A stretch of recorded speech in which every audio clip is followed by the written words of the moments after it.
some gas on it.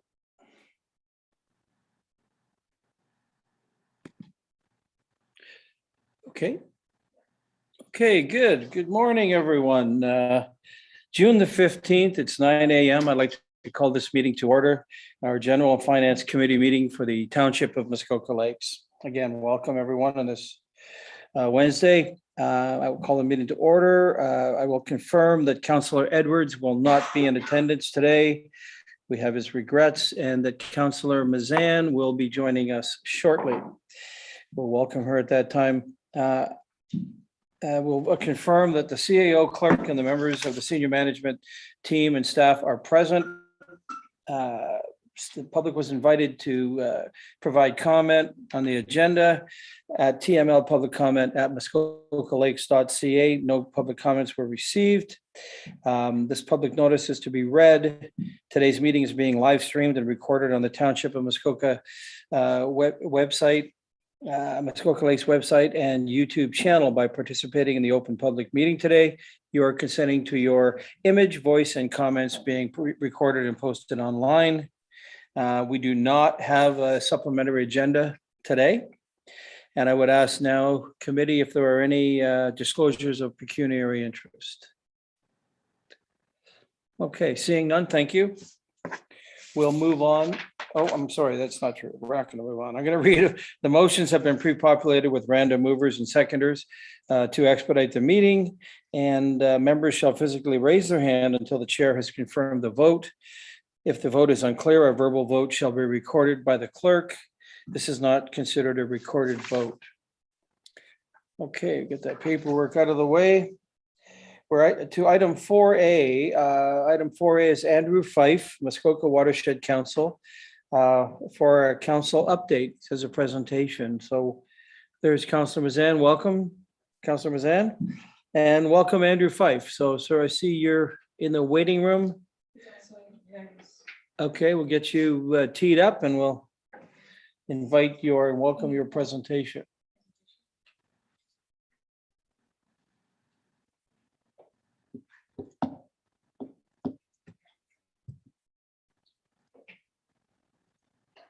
Okay, I don't see. We're just getting Good.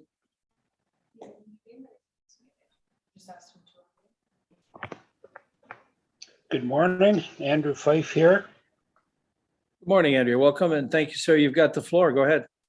Okay, thank you to the mayor and members of council for hearing me this morning. I'm not going to go through the whole slide deck, so I'll be going at a little bit of a gallop because I know you have a timeline. Don't want to hold Mr. Longo up who's after me. So my name's Andrew Fyfe. I'm a member of the Muskoka Watershed Council. We're a volunteer organization basically working out of the district. We cover all of Muskoka, the main Muskoka watershed plus portions of the Black River and the Severn River. We just celebrated 20 years of activity, and we're moving forward with a number of specific projects, which I just want to cover briefly this morning. Next slide.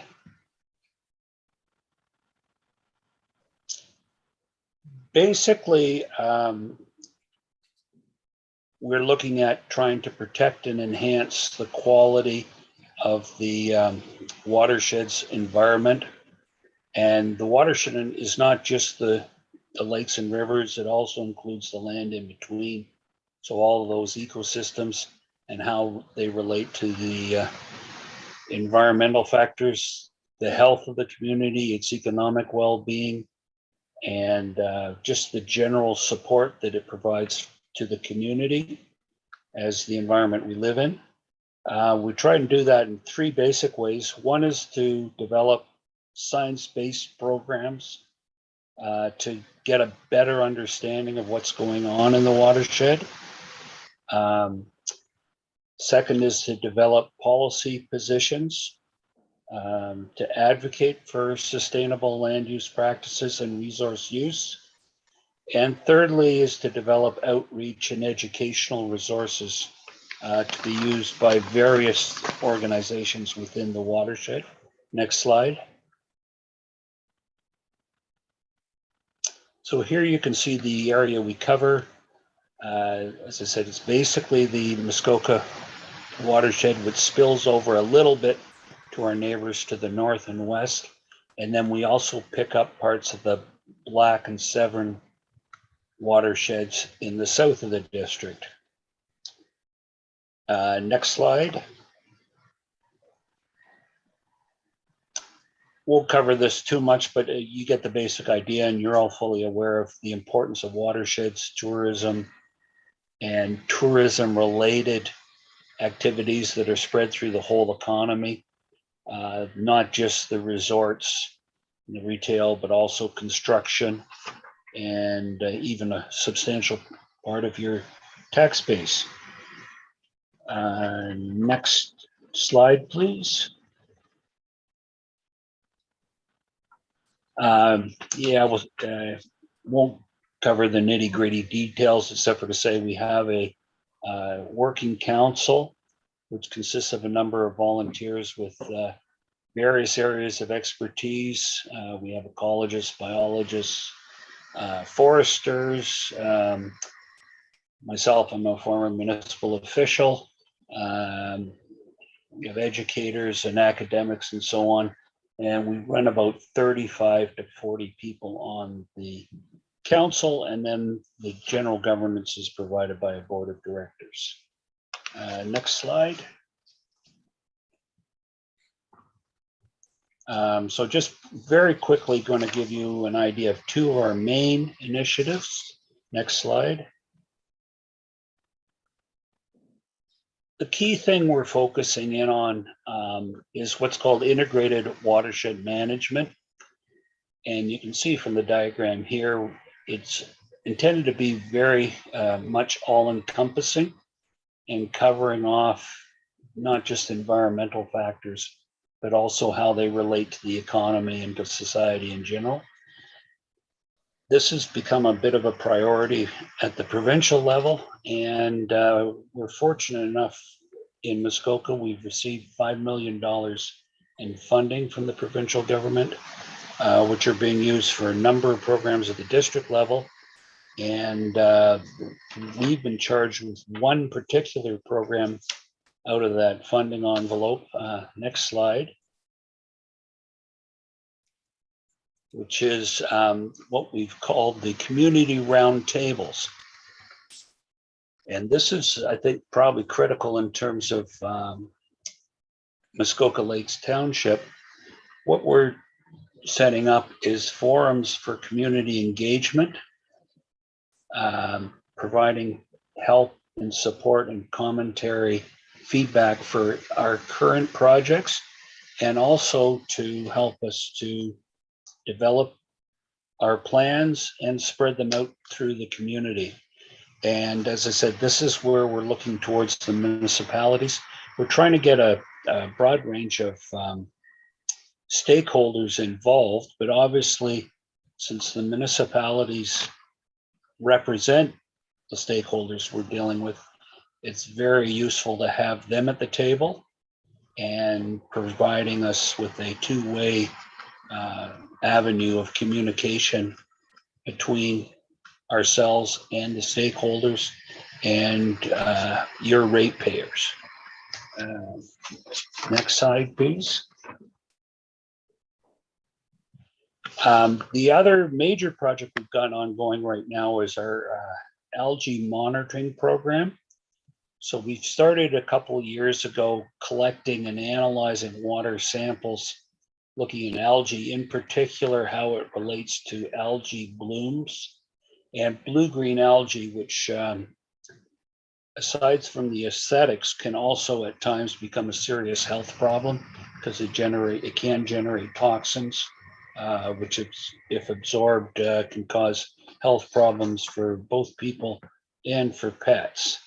Dogs in particular are very vulnerable to the toxin because if they're swimming in the water, whatever, they can get exposed to it. The program was held up a little bit by COVID, but we're moving forward with it. We have 5 at lakes that have been actively involved. We're adding more as we go, and over time we hope to add even more. And we're getting some useful data out of this, but there's a lot that we still don't know. And we're developing our protocols and the science, and we're lucky to have a couple of really, I'll say, world-class people involved with this program. The next slide, please.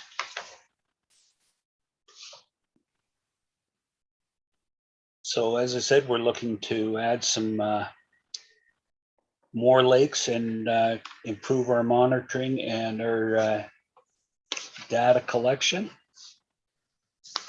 Next slide.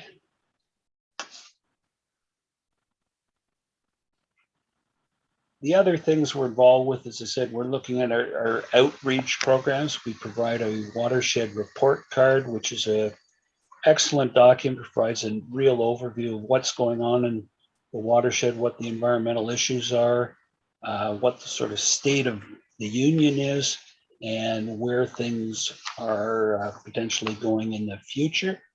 We also have the 2 programs that are specifically related to, I'll call it more hands-on, related to improving shorelines.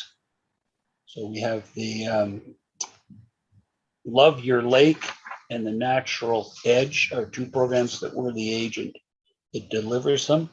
And we do inventories of lakes, assessing the shorelines of individual properties and providing advice on how to improve the shoreline, so to minimize or rehab the property and diminish the impact on water quality.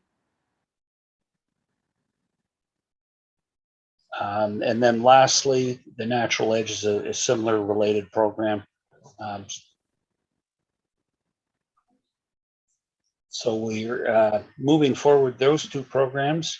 He said we're the delivery agent, and we're working with any interested waterfront property owner to naturalize their shoreline. Thank you very much for the time, and I'm certainly available to take any questions you may have. Good, thank you, Andrew. We had a little technical difficulty right at the end there. I think we're okay now. So thank you for that, sir. I wonder, committee, any questions, comments of Andrew of the Muskoka Watershed Council for his update? If I might just ask before I look for questions, Andrew, is this the annual, if you will, report to the Township Muskoka Lakes?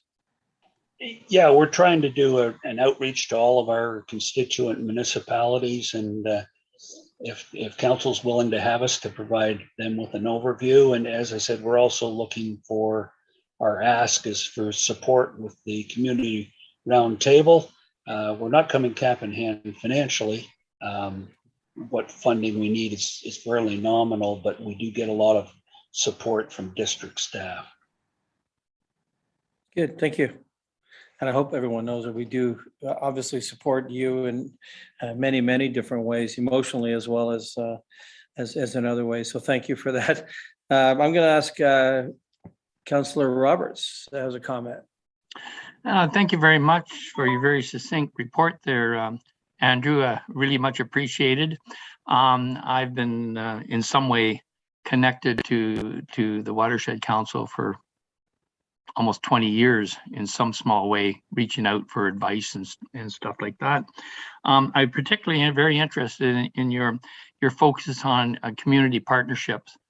I did hear you say that you really need the municipalities, specifically where I guess we're talking the Township of Muskoka Lakes, to be really hooked in and provide feedback to council and committee. So I think that this is something that we should really talk about in the future and how we're going to do that. And I know that Councillor Mazan does attend a few of the meetings, but maybe we need to actually have a designate that is our contact for future meetings, so that they could give an update of the progress and what and how we can help with it. It was encouraging to see the partnership with the lake associations. I noticed that of the 5, 3 of them are in Ward B.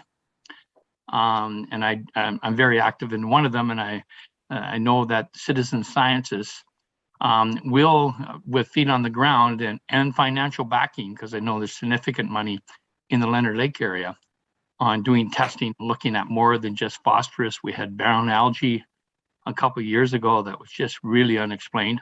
So, but the citizen scientists are free work, and they seem to come with a lot of good experts trying to get to the bottom. So for your council or to tap into this expertise is great.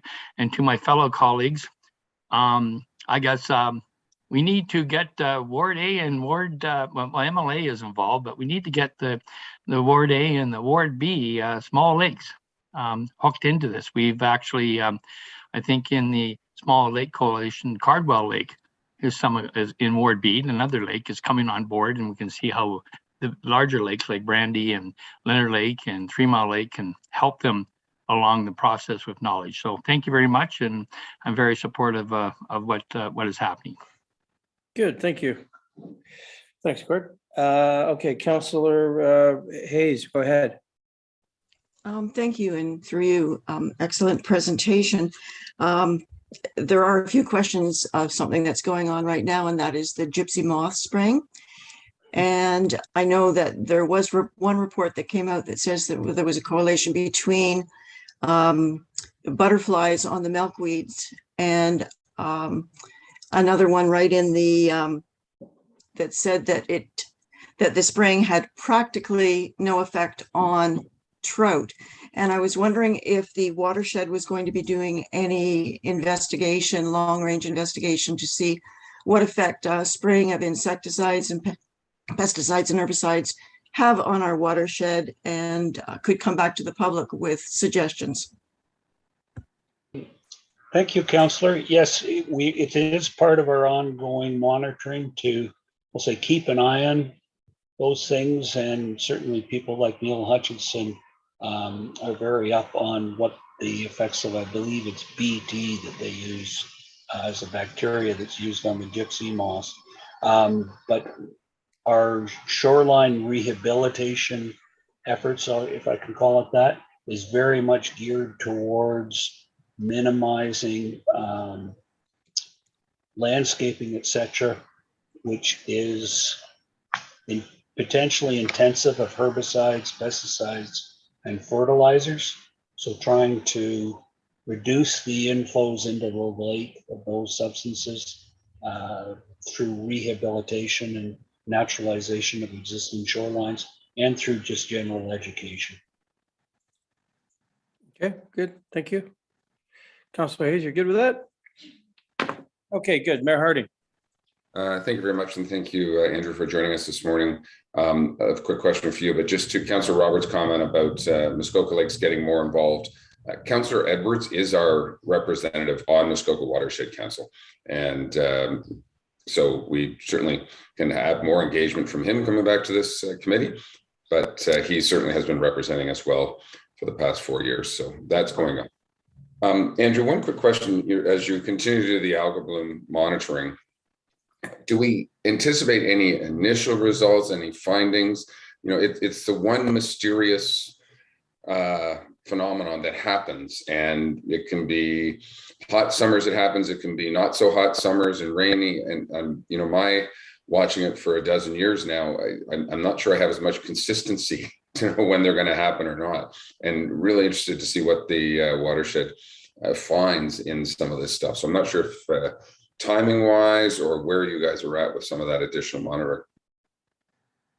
Yes, we're I think you're right. It's a very difficult phenomenon to get a good handle on, because there seem to be a number of factors that play, and depending on the particular characteristics of the lake and the land around it, and weather events, and to be honest, there seems to be a little bit of a random factor as well. So we're trying to get through research and better data a handle on what's going on. And we are getting some preliminary results. one of the major concerns, of course, is that climate change, as temperatures, particularly water temperature, goes up and the amount of extent of ice cover goes down, that may have a major impact on the potential for algae blooms. But even on that, we're not quite sure where it's going. So that's why we're trying to broaden our efforts and make it a real focus of the organization and the efforts. And we certainly appreciate all the support we get from the Lake Association. I know, the citizen scientist out of Leonard Lake has been very helpful on moving our program forward there. Good. Okay, thumbs up from the mayor. That's good. Okay, Councillor Bridgman, go ahead, and then we'll wrap this up. Thank you.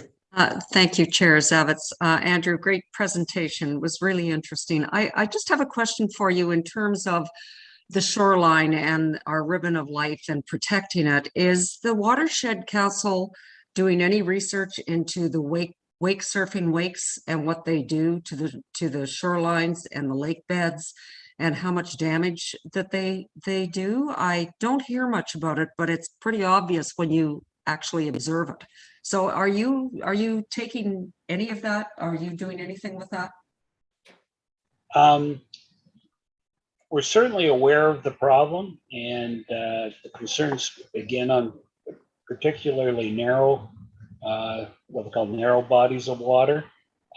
We don't have a research project per se underway, but one of the advantages of our organization, because we have so many people with different areas of expertise, we can really act as a conduit for gathering and disseminating information. And who knows, we may have someone come on board in the near future who that's their particular area of interest, and we can start getting more into it. But basically, we're trying to improve the watershed, the shoreline, to make it more resistance to the effect of wakes, and then working with people like the Cottagers Association to improve the awareness of the potential damage coming off wakes and from either high-speed boats or some of the boats that now generate a considerably larger wake than, I'll say, the traditional tin tippy. Okay, thank you. Councillor Mazan? Thank you, and through you, I just wanted to pick up on the comments by Councillor Roberts, and I'm looking back at the presentation under the topic of community roundtables, and I note that it does say seeking municipal engagement, and I'm just wondering if you have some specific ideas on how to do that, or what specifically you would be looking for that's different than what we are currently doing today. I don't think we're looking for anything particularly different. It's just really to encourage municipalities to participate in the importance of it. Some municipalities aren't participating as yet, so it's a bit of our outreach towards that. But certainly we appreciate the efforts of Muskoka Lakes and helping that. And just to flag that's one of our main things moving forward. One of the issues through these discussions I've identified is we really need to improve our outreach to the construction community. It's very difficult to get them to the table just because of the nature of their business. It's hard for them to spare the time to be involved in a daytime meeting. So to some extent, we may be looking to the municipalities to act as a bit of a liaison with that particular community. Okay, Councillor Mazan? Thank you. Okay, good stuff. Thank you. Okay, seeing no other questions or comments, Andrew, I want to thank you personally and certainly on behalf of this committee for your time, your diligence, and all the effort. Good report, as you've heard, and we look forward to more and working with you. So if you have any questions of us or requests of us, I would say ask away. Okay, well, thank you very much for the opportunity and look forward to an ongoing relationship with the township. Excellent. Thank you. Thank Have a good day. Cheers. Okay, committee item 4B, we have Mr. Leo Longo and Adam Brooke to attend at 9 something AM, read the Church Dock Road boat launch. So, Mr. Longo, I'll welcome you. Adam Brooke. I see, is that Adam Brooke? Yes. Adam, good morning. Oh, there's Leo. Leo Longo. Good morning, sir. Good morning, to both of you. You have the floor. Welcome. Thank you very much, Chairman Zavitz and committee members. As you know, I'm Leo Longo from the law firm of Airden Burles, and I'm here today appearing in front of committee with my client, Adam Brooke, who will be speaking momentarily. Our request to committee today is to request committee and then council to consider amending Schedule E of its use of public docks and ramps bylaw 2003-29 by only permitting limited commercial use, which is a term that is defined in that bylaw, and recreational uses at the Church Dock Road launch and ramp. In the bylaw, it's referred to as Church Point, Milford Bay. That's the request of committee. I'd ask council if I might be able to speak to wrap up after my client says a few words on behalf of himself and his neighbors. Thank you, Councillor Chairman Zavitz. All right, thank you. Go ahead, Adam. I think you might be muted, Mr. Brooke. Sorry, can you see me? There you go. We can see you, can hear you. Sorry. Hi, everyone. For those of you who don't know me, I'll try and keep this short. I know I only have a few minutes. For those of you who don't know me, my name's Adam Brooke. I've benefited by using the Church Dock Landing for over 40 years and currently own the abutting property to the south and east of it for the last 5 years with my wife and 2 young boys. Neighbors and I have seen a drastic change in its use and impact over the last several years. We tried to address our emerging concerns in 2020, but since then, matters have gotten worse. We all remember the Church Dock used primarily for recreation. People would park to go for a walk to Huckleberry Rock, or friends could park to go see friends on the island, and swimming for kids on a hot day, and the infrequent loading of materials. We all read in the June 10th, 2020 staff report that the dock and landing had been put back to essentially the same as the township received it from the federal government. But those of us who have been around since then totally disagree. The recreational part has essentially disappeared. Now it seems that other than approximately 15 feet of the most southerly portion of the landing, the rest is reserved for commercial activity all day long. That has turned into full-scale demolition, maintenance, and staging with numerous large trucks at a time. These vehicles and machinery use the entire landing and access road. In the summer months, when the water gets lower, the large commercial barges get stuck on the bottom with full loads and often use their excavator bucket or drop one spud and gun it to spin around, causing huge wafts of mud and completely clouding the bay, ruining our residential water supply. We believe they have greatly disturbed our bay's ecosystem. We ask that the landing go back to equal parts, the south half being for recreational, the north part being for limited commercial and the boat launch. This is very common at other landings around the lake and ensured with very detailed and large signage being used. We believe the Church Dock Landing is not big enough or have the proper facilities to support all-day large commercial activity. We do understand the need for commercial activity. However, our community has 3 full commercial landings and the other 2 are way more suited for this activity. There needs to be more commercial landings in the other parts of the lake, we agree, such as North Bay, East Bay, or Bala, but not overloading the impact and expense on our community for a few commercial operators' profit. Alternate landings close by. Baycliff. I've heard a lot of that this is not cost effective to go to Baycliff or Butter and Egg landings for that matter. However, they are within hundreds of feet distance to the corner of Tondern Island, which opens to the main part of the Muskoka Lakes. They are also closer to some of the regular commercial users' yards. Not to mention, Baycliff has parking, including parking for trailers. It's fully asphalted, has washrooms for all-day use. It has no direct residential neighbors, loads of space to turn around, and deep water for the large barges to operate without muddying the water. Lastly, on another note, we would like would like to address the island garbage collection to be done at the commercial part of the landing to allow recreational activity during Sundays at 4 to 5. We do question why this can't happen during the allowed commercial activity timing, i.e. Monday morning, or at a larger dock like Beaumaris where people park. Thank you for your attention and consideration. Thank you, Adam and Chairman Zavitz. Just to conclude our presentation, as Adam noted, there are 3 public docks on Muskoka that have full commercial use permissions: Bay Cliff, Beaumaris, and Church Point. And I hope committee would agree that Church Point is so different from those other 2, which are larger, have better facilities, and are further from abutting residents, that Church Point just simply ought not to have that full commercial permission.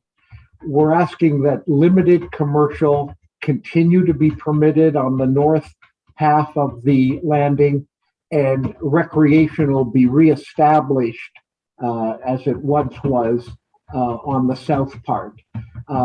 We have Chairman Zavitz, to prepare for this presentation, made an FOI request in an effort to gather information about the original transfer from the federal government to the municipality, and to also deal with enforcement issues that may have arisen at this point over the last 20 years. That FOI request is unfortunately still in the works, and we're hoping to get the disclosure soon. With those disclosures, we would certainly like to engage with staff to talk further about the points that Adam and his neighbors have raised, and hope that we could get a direction from committee today indicating a willingness to look into whether the full commercial use ought to be removed from this landing, and then bringing back a report and to hear further from the community at that appropriate time. So thank you, Chairman Zavitz and committee, for your attention, and Adam and I would be pleased to answer any questions you may have.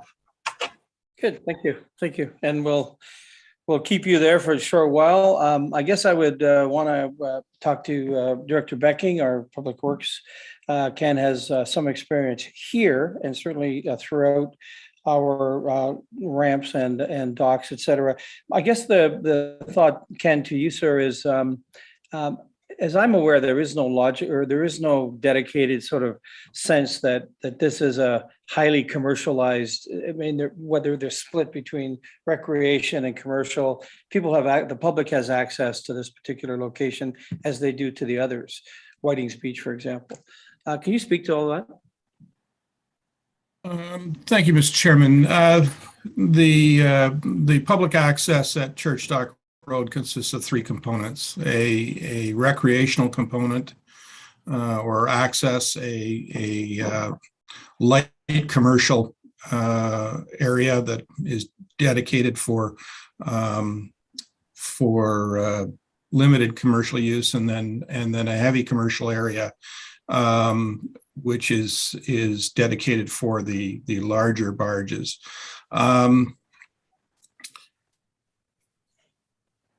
I would suggest that the committee may wish to have the matter referred to staff, and then we can undertake further investigation and perhaps have a conversation with the deputants to see where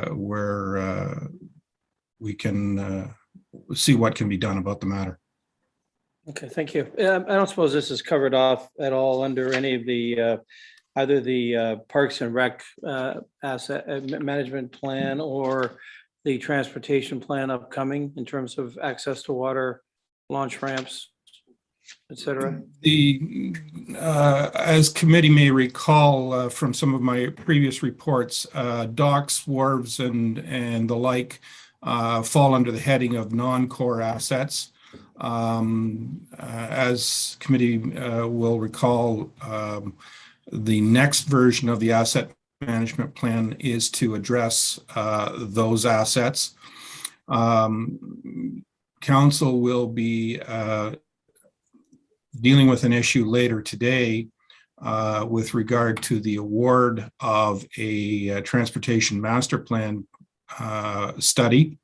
The mandate of that study, amongst many other things, will be to look at the public accesses to water and what recommendations, if any, may be brought forward about the future of those accesses. Okay, thank you. Are you suggesting a staff report? Is that what I'm hearing? On, you know, and again, in the uniqueness of this particular location, I would rather see us, well, you know, it's interesting because each one of our locations has its own subtle nuances that are, there are troubles there. There are troublesome aspects working and living with the neighbors. It just seems to be the way it is. I'm going to ask Councilman Ishikawa first and then come back to you, Director Becky. Thank you. I'm just feeling a little bit differently than wanting to just go off and get a staff report.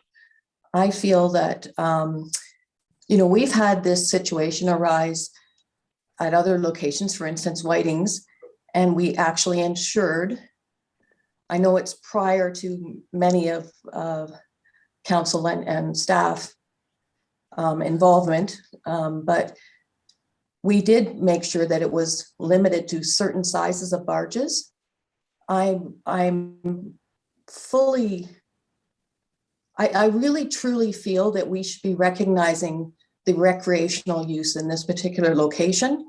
I think council should be given direction to staff in a report, not just because a report could be so many things, but I want to be specific about the recreation portion of that.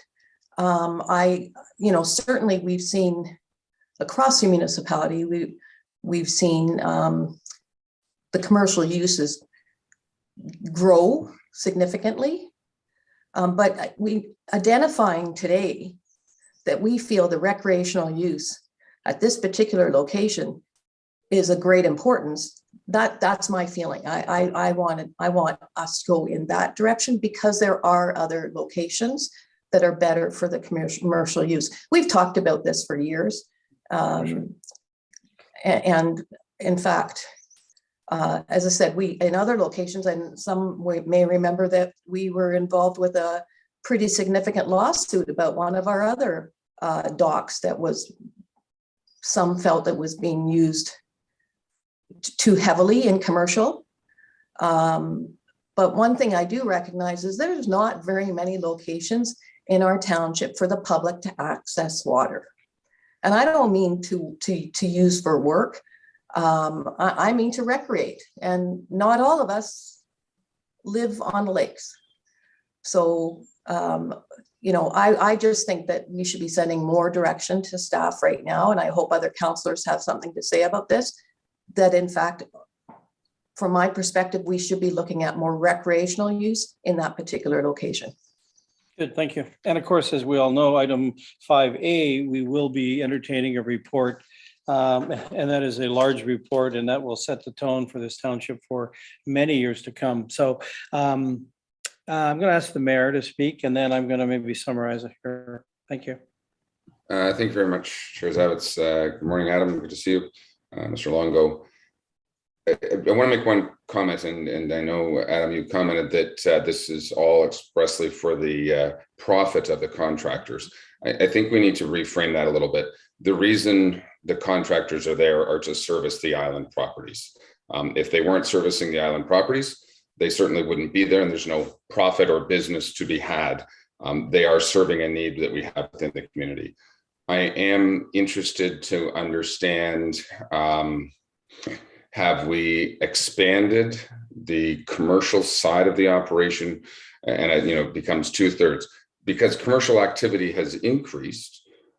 We know that through the pandemic, building has increased. Every one of our commercial landings has increased, and the usage, because everyone's rebuilding their properties either on land or on island properties. That's, I think, just the nature of the beast. As we contemplate changes in our OP, we know that building permits and applications increase for people to try and get out ahead of that curve. So I am interested, though, in understanding, have we specifically closed a recreational access point where the public can put in? That would be the information I'm more interested in. I am deathly concerned as we continue to close commercial activities that we will have virtually no place for our people to be serviced. And I'm on the south end of Lake Ross, so it's a long way to our closest ramp for anybody to be able to access a barge. So when you put a barge on and you've got to spend an hour to get to whatever the location is, it certainly adds time and energy to that. So I'm happy to have Mr. Becking come back with us to understand the history of Church Dock. The nature of business, you know, our Highway 118 was very quiet 50 years ago. It certainly got a lot more activity on it today, but it's still a road and it's still the road authority. So whether there's one car or 100 cars, what can we do to help and protect the neighbors? I think that is first and foremost. And every time I've met yourself, Adam, on site, that's what we've tried to do, is make sure that we're following the rules as best we can. At this point, can I say that we need to change the rules? I'm not sure about that. I'm not saying no, but I'm certainly not saying yes. So I think getting some more information from our staff on this particular ramp, what can or can't be done. I know as soon as we will contemplate that, we will certainly hear from and we'll hear from the contractors, but I think we need to equally understand it's not the contractors trying to make profit, is really the island owners trying to make sure they have access to their islands to be able to rebuild. So I think more work can be done. And is there ways that we can satisfy the people in the area to protect the environment? Absolutely. So I think that is the guiding principle that we should look at. So hopefully, and I apologize that I got kicked off. I've got some internet problems going on this morning. Hey, good. Thank you. Thank you. And I'm wondering, Director Becking, before I call on Councillor Roberts, I wonder, Director Becking, and I see that Rob Kennedy's here, our bylaw, Chief Bylaw Officer. How much of this is, again, it's all about use. How much of this is a bylaw issue, and how much of it is a pure and simple allocation of space issue?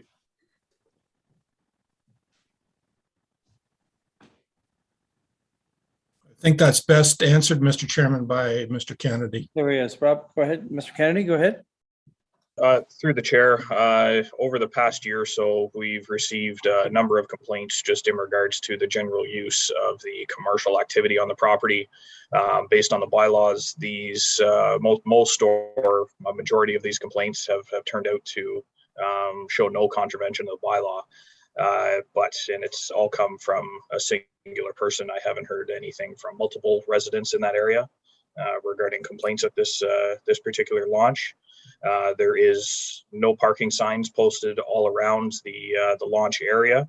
That being said, at some points we do have contractor vehicles and dump trucks that do essentially stage, if you will, in that area until they're able to load and unload materials onto the barges. Which again, yes, in a sense, they are parked there, but they're only parked there for half an hour at a time and are staging and loading. So at that point, we don't proceed with any enforcement action on that end.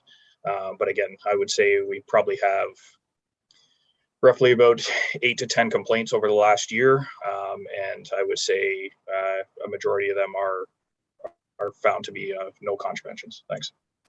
Is this a hotspot, you think? No, I wouldn't say it's a hotspot in general. We get complaints at Appian Way periodically for commercial activity. Yes, Church Dock Road.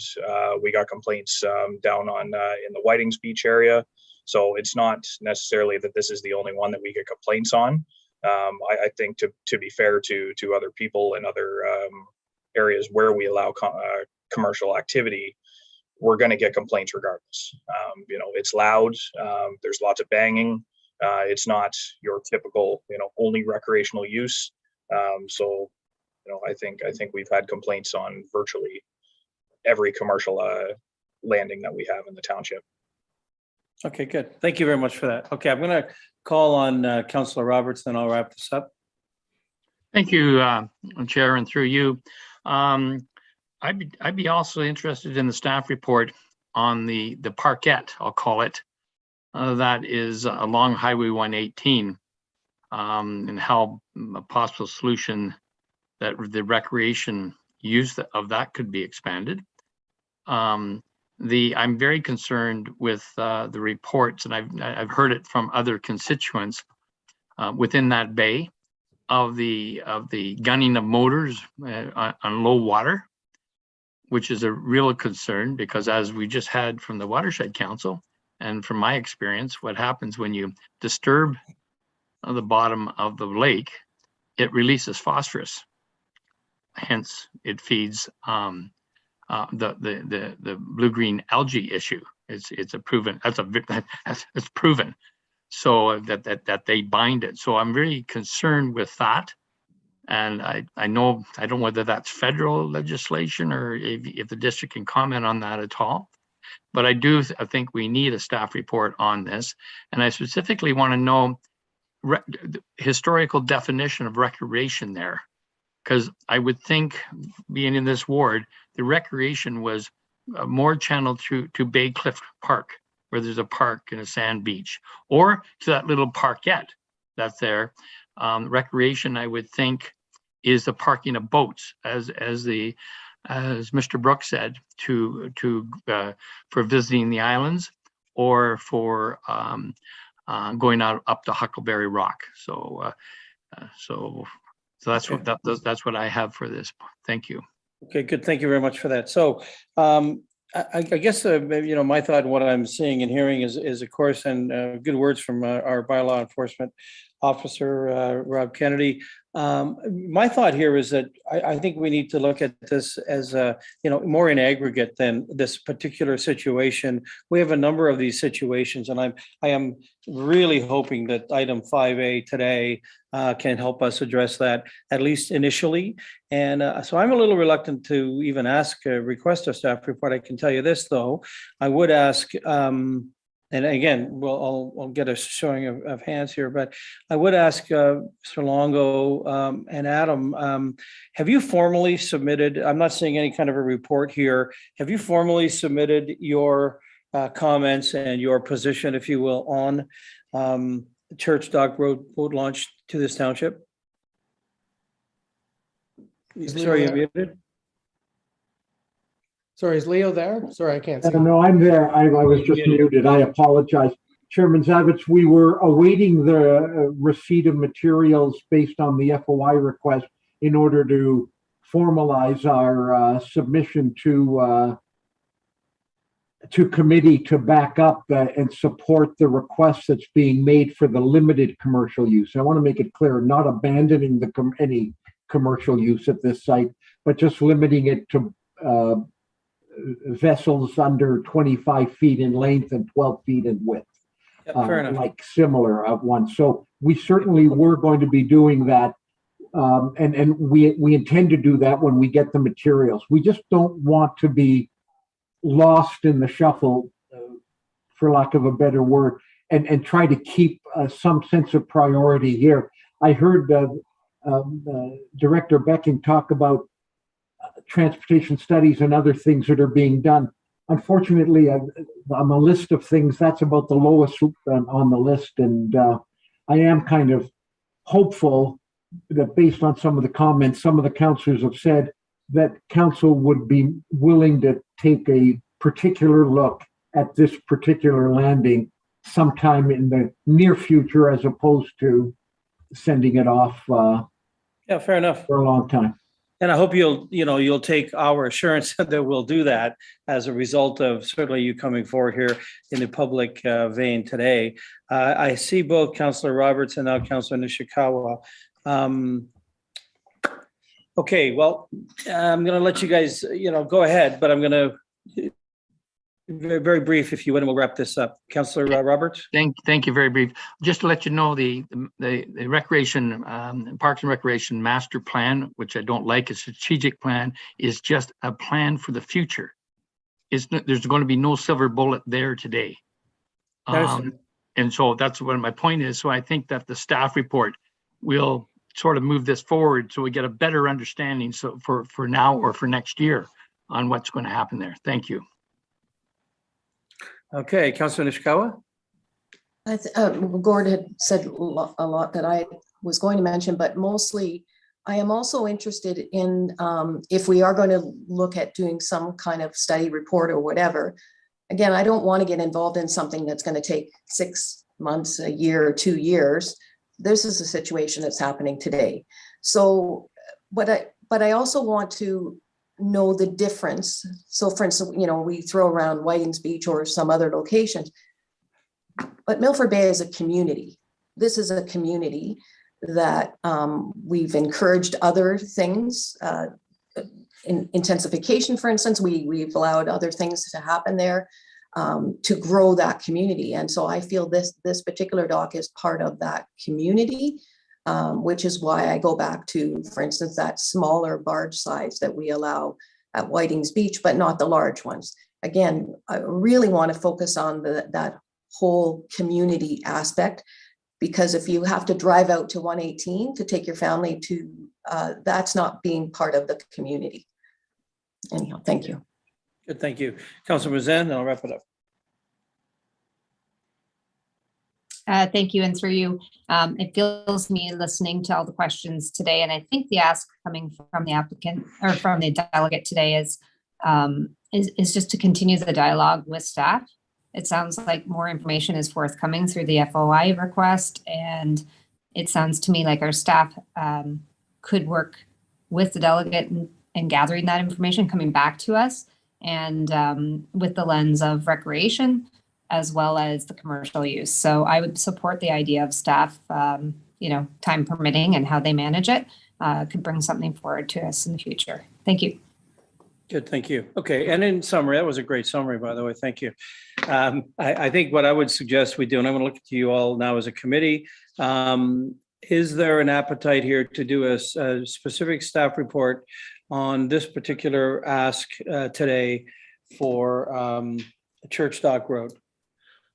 Looking at, yeah, I see Councillor, I see 1, 2, 3, 4, 5, 6, 7. There you go. There's a mayor. So yeah. Okay. So I guess formally what we'll do as a result of this dialogue today, this delegation, is that we'll request of staff through Public Works to come back to this committee over the next time, 1 to 2 months, 3 months. Hopefully it'll be sooner than later. And we'll look at this in more detail and get to the bottom of it.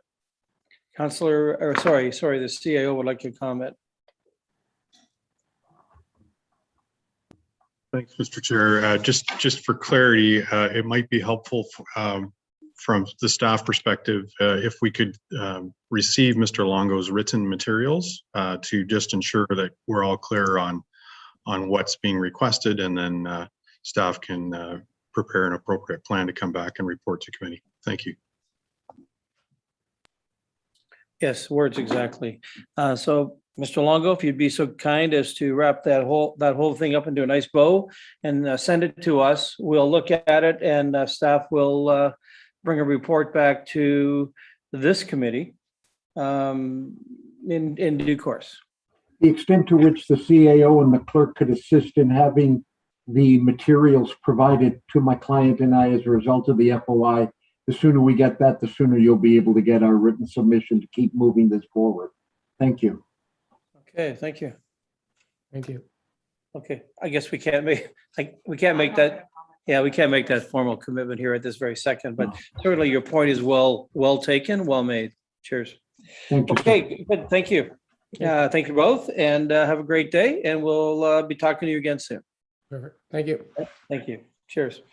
Okay, item 4C. Now it's 5 to 10. We can either take a break, or we've already kept Colleen waiting. Perhaps we'll carry on. So item 4C, Colleen Kennedy. Colleen, you're here, hopefully. You're waiting. Okay. Safe Quiet Lakes update 2022. So I'm going to give the floor over to Colleen. There you are. Welcome. And you have a presentation, one would think. Yes, I do. I'm hoping. There it is. There we go. Go So It's wonderful to see you all again. I truly appreciate being able to present. Thank you, Chair Zavitz, and all councillors and mayor and staff that are here. Thank you to the staff to help facilitate making us make this presentation. I have to admit, this township presentation is my favorite of all of them because I live, as many of you know, just spend most of our time over on Mirror Lake and have spent a lot of time on the lakes. And we're very excited about what has been going on at Safe Quiet Lakes over the last 2 years. And as you all have probably witnessed, the increase in boating accidents, boating safety.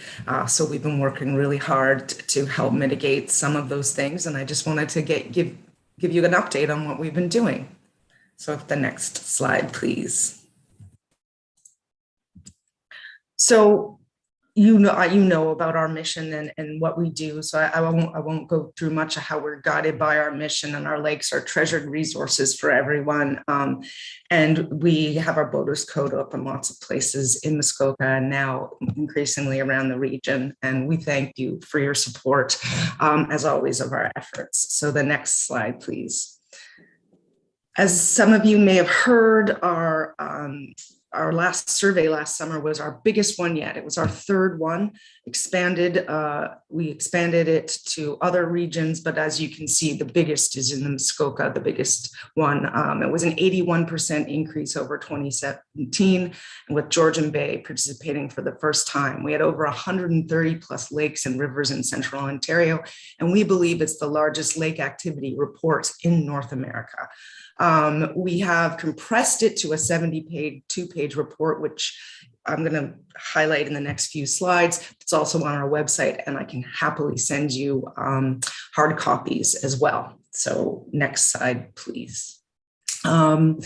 Overall, the trends are showing unsettling developments. People are a little concerned, and they want to see lake communities work as shared spaces. They're open to different solutions than they ever have been before. So overcoming the challenges appears to be possible and will be worth the effort. Next slide, please. There's a strong consensus. People love their lakes and their time near or on them. They talk about fun, family and friends, recreation, nature, time away from the city. This list emphasizes the fact that these are shared spaces and consensus points to build on. We received passionate and thoughtful written comments. We think the word count is equivalent to the length of The Hobbit or the first Harry Potter book. People wanted us to hear what they had to say, and 90% of the participants say we have a responsibility to preserve the natural state of our lakes for future generations. And 90% agree that the statement that motorboat operators have more responsibility to ensure the safe coexistence of these activities on the lake. 90% is as close to unanimous as survey questions get these days. So we are getting closer and closer to a consensus. Next slide, please. A very important finding of our survey was that we retested in the 2021 analysis was that safety and quiet drive satisfaction for all types of boaters in all types of lakes. If your part of the lake is safe and quiet, you are significantly more satisfied with the experience than those who don't feel that way. We have detailed description of this analysis in the 2017 report, and it was reconfirmed in 2021. The main concerns are wakes, noise, and speed. The biggest impacts are on boats and PWCs not following the rules, traveling at high speeds, and big wakes. The biggest contributors to unwanted noise are on PWCs and sound systems on boats and boats driving by, and of course, loud motors. The most important impacts of boat wakes were shorelines, dock, vessel damage, danger to paddlers and small boats. Worth noting is that PWC is the highest source of noise and behavior concerns that we heard, while only representing 5% of the boats on the lake. A concern about erosion of respect for each other on the lakes is also a strong theme in the comments. And that's why we believe our education and helping educate people on boating codes is more important than ever. Next slide, please. So we now have 8 years of data from these surveys to evaluate changes and trends over time. The change analysis section of the report focuses on Muskoka, Rosso, and Joseph because that's where we have consistent results. The mix of boating activities has changed over the 8 years of the surveys. The big move has been significantly more kayaks and paddleboards, up 16 and 33% respectively over 8 years. And people who rate paddling as very important is up over 18% in that time. The proportion of people who use power boats hasn't really changed. So that means many of the new paddlers also enjoy power boating. There's also significantly fewer people who now say that towing sports are essential to them and paddling is not. So if you're out there on a paddleboard and there's more people out there and there's people feel less safe. So a bit of a change in lake experience. 2/3 or more perceive that there is more boat traffic, more boat noise, and a greater impact of boat wakes than 5 years ago. And this is for the entire survey sample. On the 3 larger Muskoka lakes, there is a definite perception that change has occurred over the past 5 years. Just over half, 52%, perceive that the level of safety in their area has gone down. And importantly and disturbingly, the overall quality of experience is trending down. So based on the combination of survey data and what we heard, we know that bigger, louder, and powerful boats are concerning people, reckless and unskilled driving behaviors, more and new irritants, PWCs and the like are really, we heard about lake development issues a bit in the comments section, but we know that's for another time. Next slide, please. So this one really shows the survey, there are double-digit increases for readiness for solutions. 70% is 4,200 people believed in stronger education, stronger enforcement, supporting the enforcement laws of water and getting rid of above water exhaust, supporting established decibel limits, and only 18% said there's no need for extra enforcement. So really strong. As a result, we found that increases in readiness for legislative and enforcement solutions across the board. So we are expanding our advocacy efforts, focusing on, and the next slide, please. As you know, safety, noise, wakes, boat traffic, outreach and education, advocacy and research, and building partnerships. So here's a couple of things if we go to the next slide of what we've done. Lately, as you know, the survey, we've grown our digital base. We have implemented our next feed of the Wakes and Speed project, and of course, received positive media coverage. And we've had our stakeholder meetings, which I know many of you have attended. Thank you. And so lots of great impacts across the board. Next slide, please.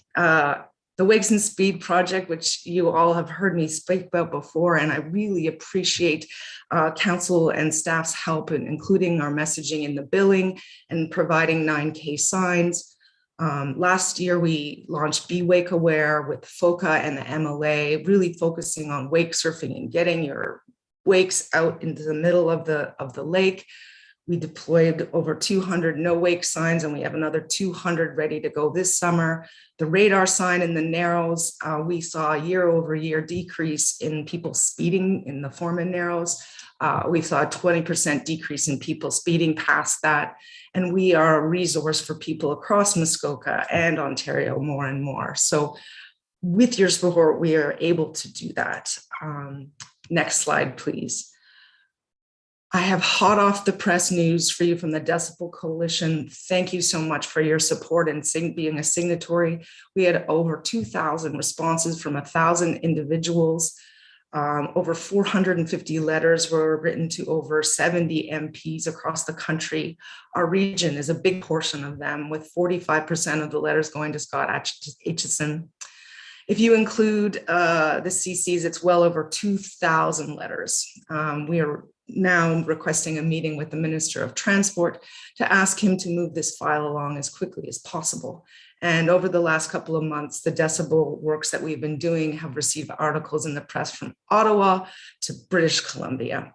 So we've been really proud of our efforts. And next slide, please. You know that your partnership is so important to us.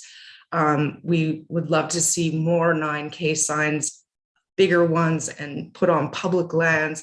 We would love We're continuing to engage local marinas.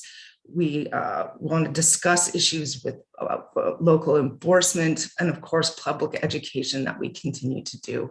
We want to expand our impact and show the Township of Muskoka Lakes the support of our work through your grant program, and we appreciate so much of that. So next slide. I think with that, I thank you for your support and time today, and we look forward to continuing to work with you on safe boating and initiatives in our region. Good, thank you. Colleen, great job. Great presentation, and certainly the work you're doing is, I want to use the word traction. It's strange in the water, but you are really growing and going. And I think people are paying a lot of attention to your words. And as you branch out into other marketing opportunities like decibels, and how we can affect this to be a better place. Wow, we'll support you. I do believe we will support you all we can. Committee, any thoughts, comments? Okay, thumbs up. There you go. You passed. Thank All you. right. Thank you. For Thank your you so time. much. Let us know how we can help you spread the word, and we look forward to working with you in the future. Thank you, Chair. Thank you all. We'll see you Absolutely. on the lake. Cheers. Have a great day. Thank you. Okay, committee, we're going to take a 10-minute break. Let's come back around 10:15, and we'll begin the Parks and Recreation Master Plan. That'll get settled in. Thank you. See you soon.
Okay, committee, here we are.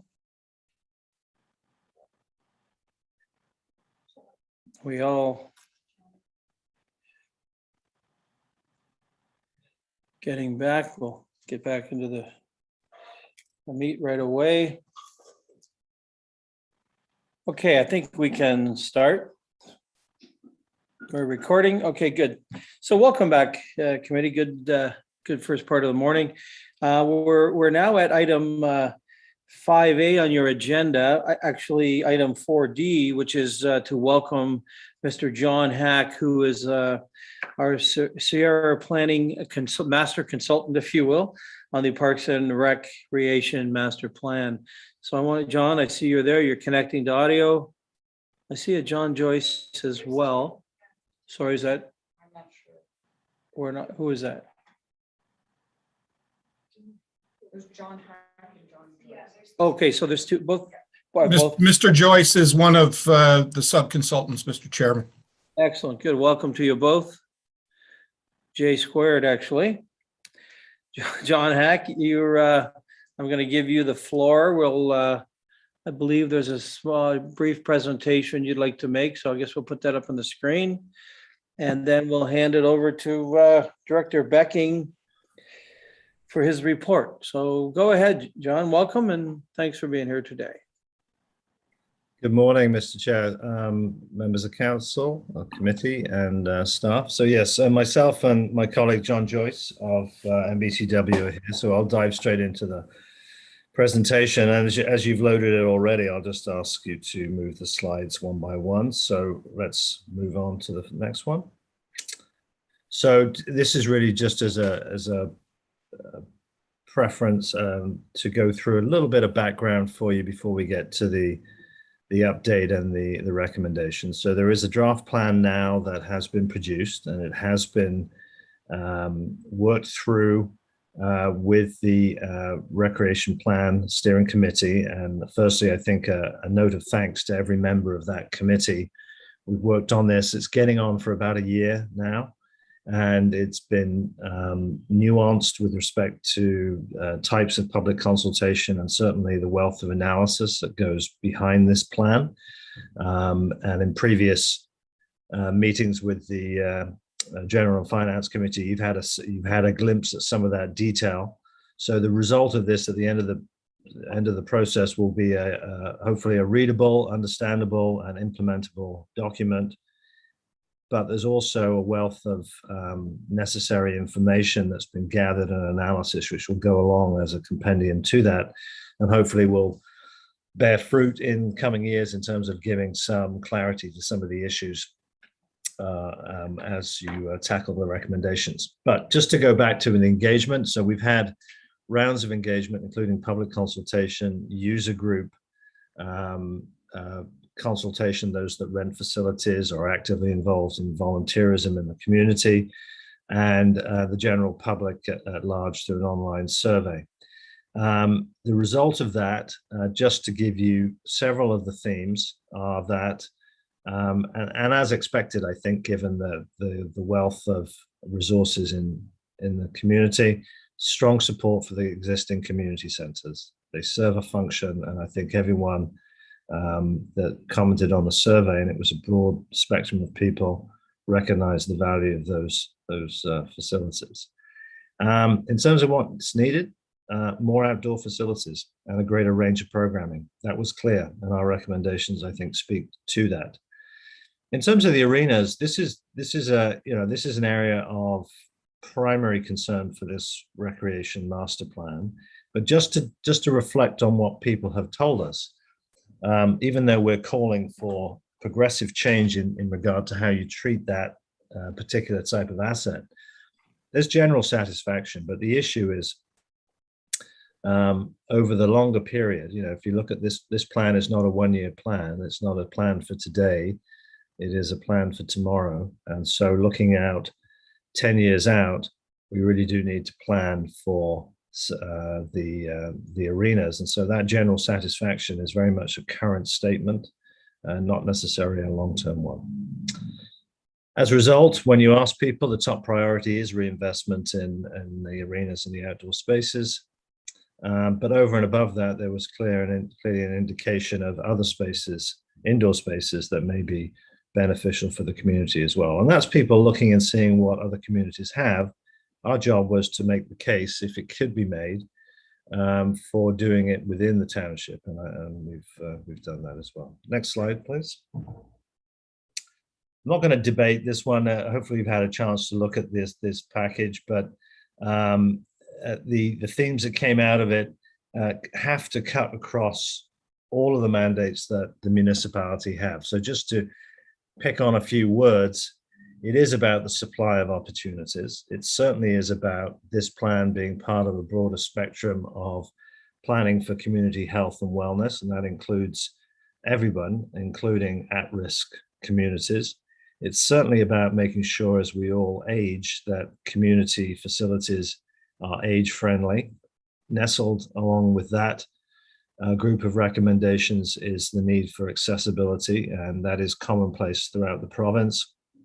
Investment, regionality, risks.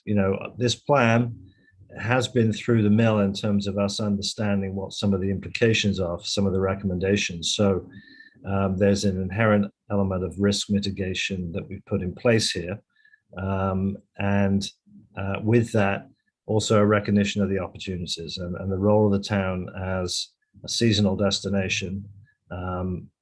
Really a significant population when you add in the seasonal residential base, makes us need to respond to that in terms of tourism and other services.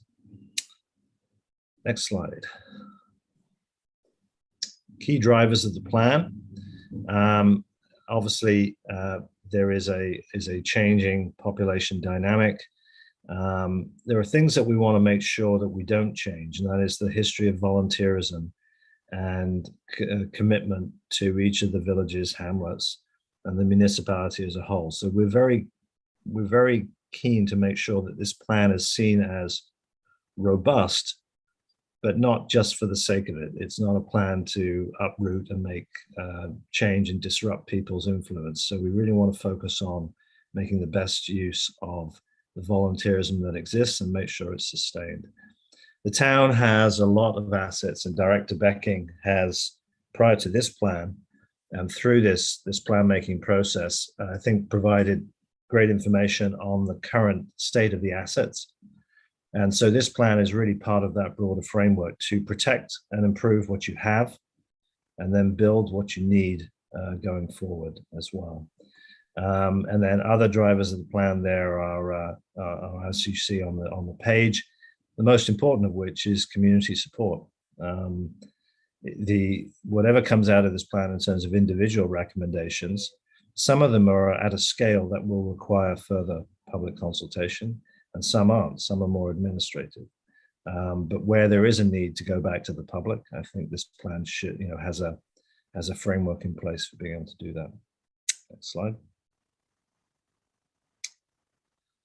So the rollout of the plan, and some of it's contained in this presentation here, is that we have established and debated in committee both an overarching vision and mission, and that is linked to the township's existing strategic plan and principles.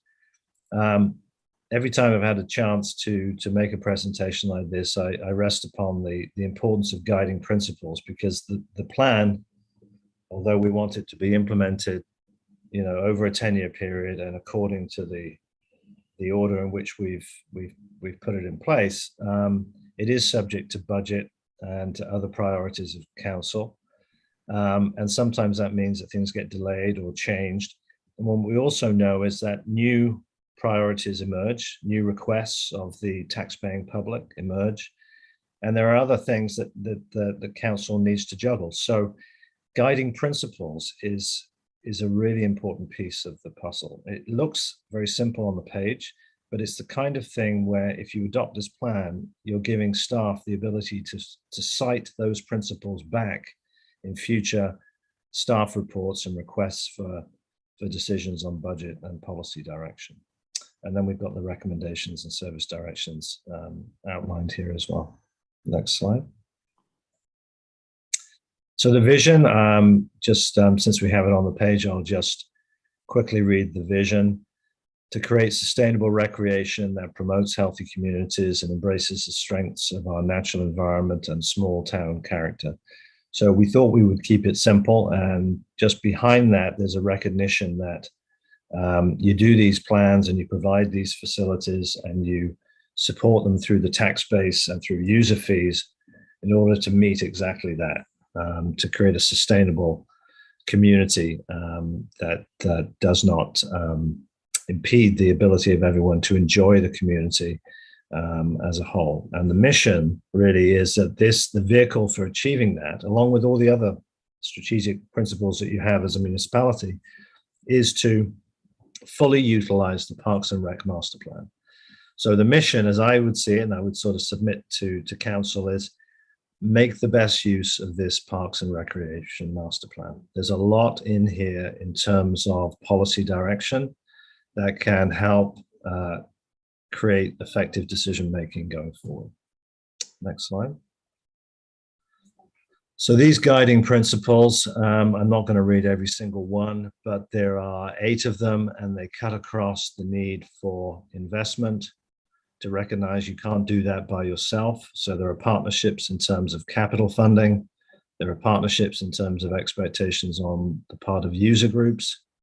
And there is a need before all of this in order to secure enough resources internally to be able to undertake effective development planning. So that's organizational capacity to both operate and plan for investment in new facilities. So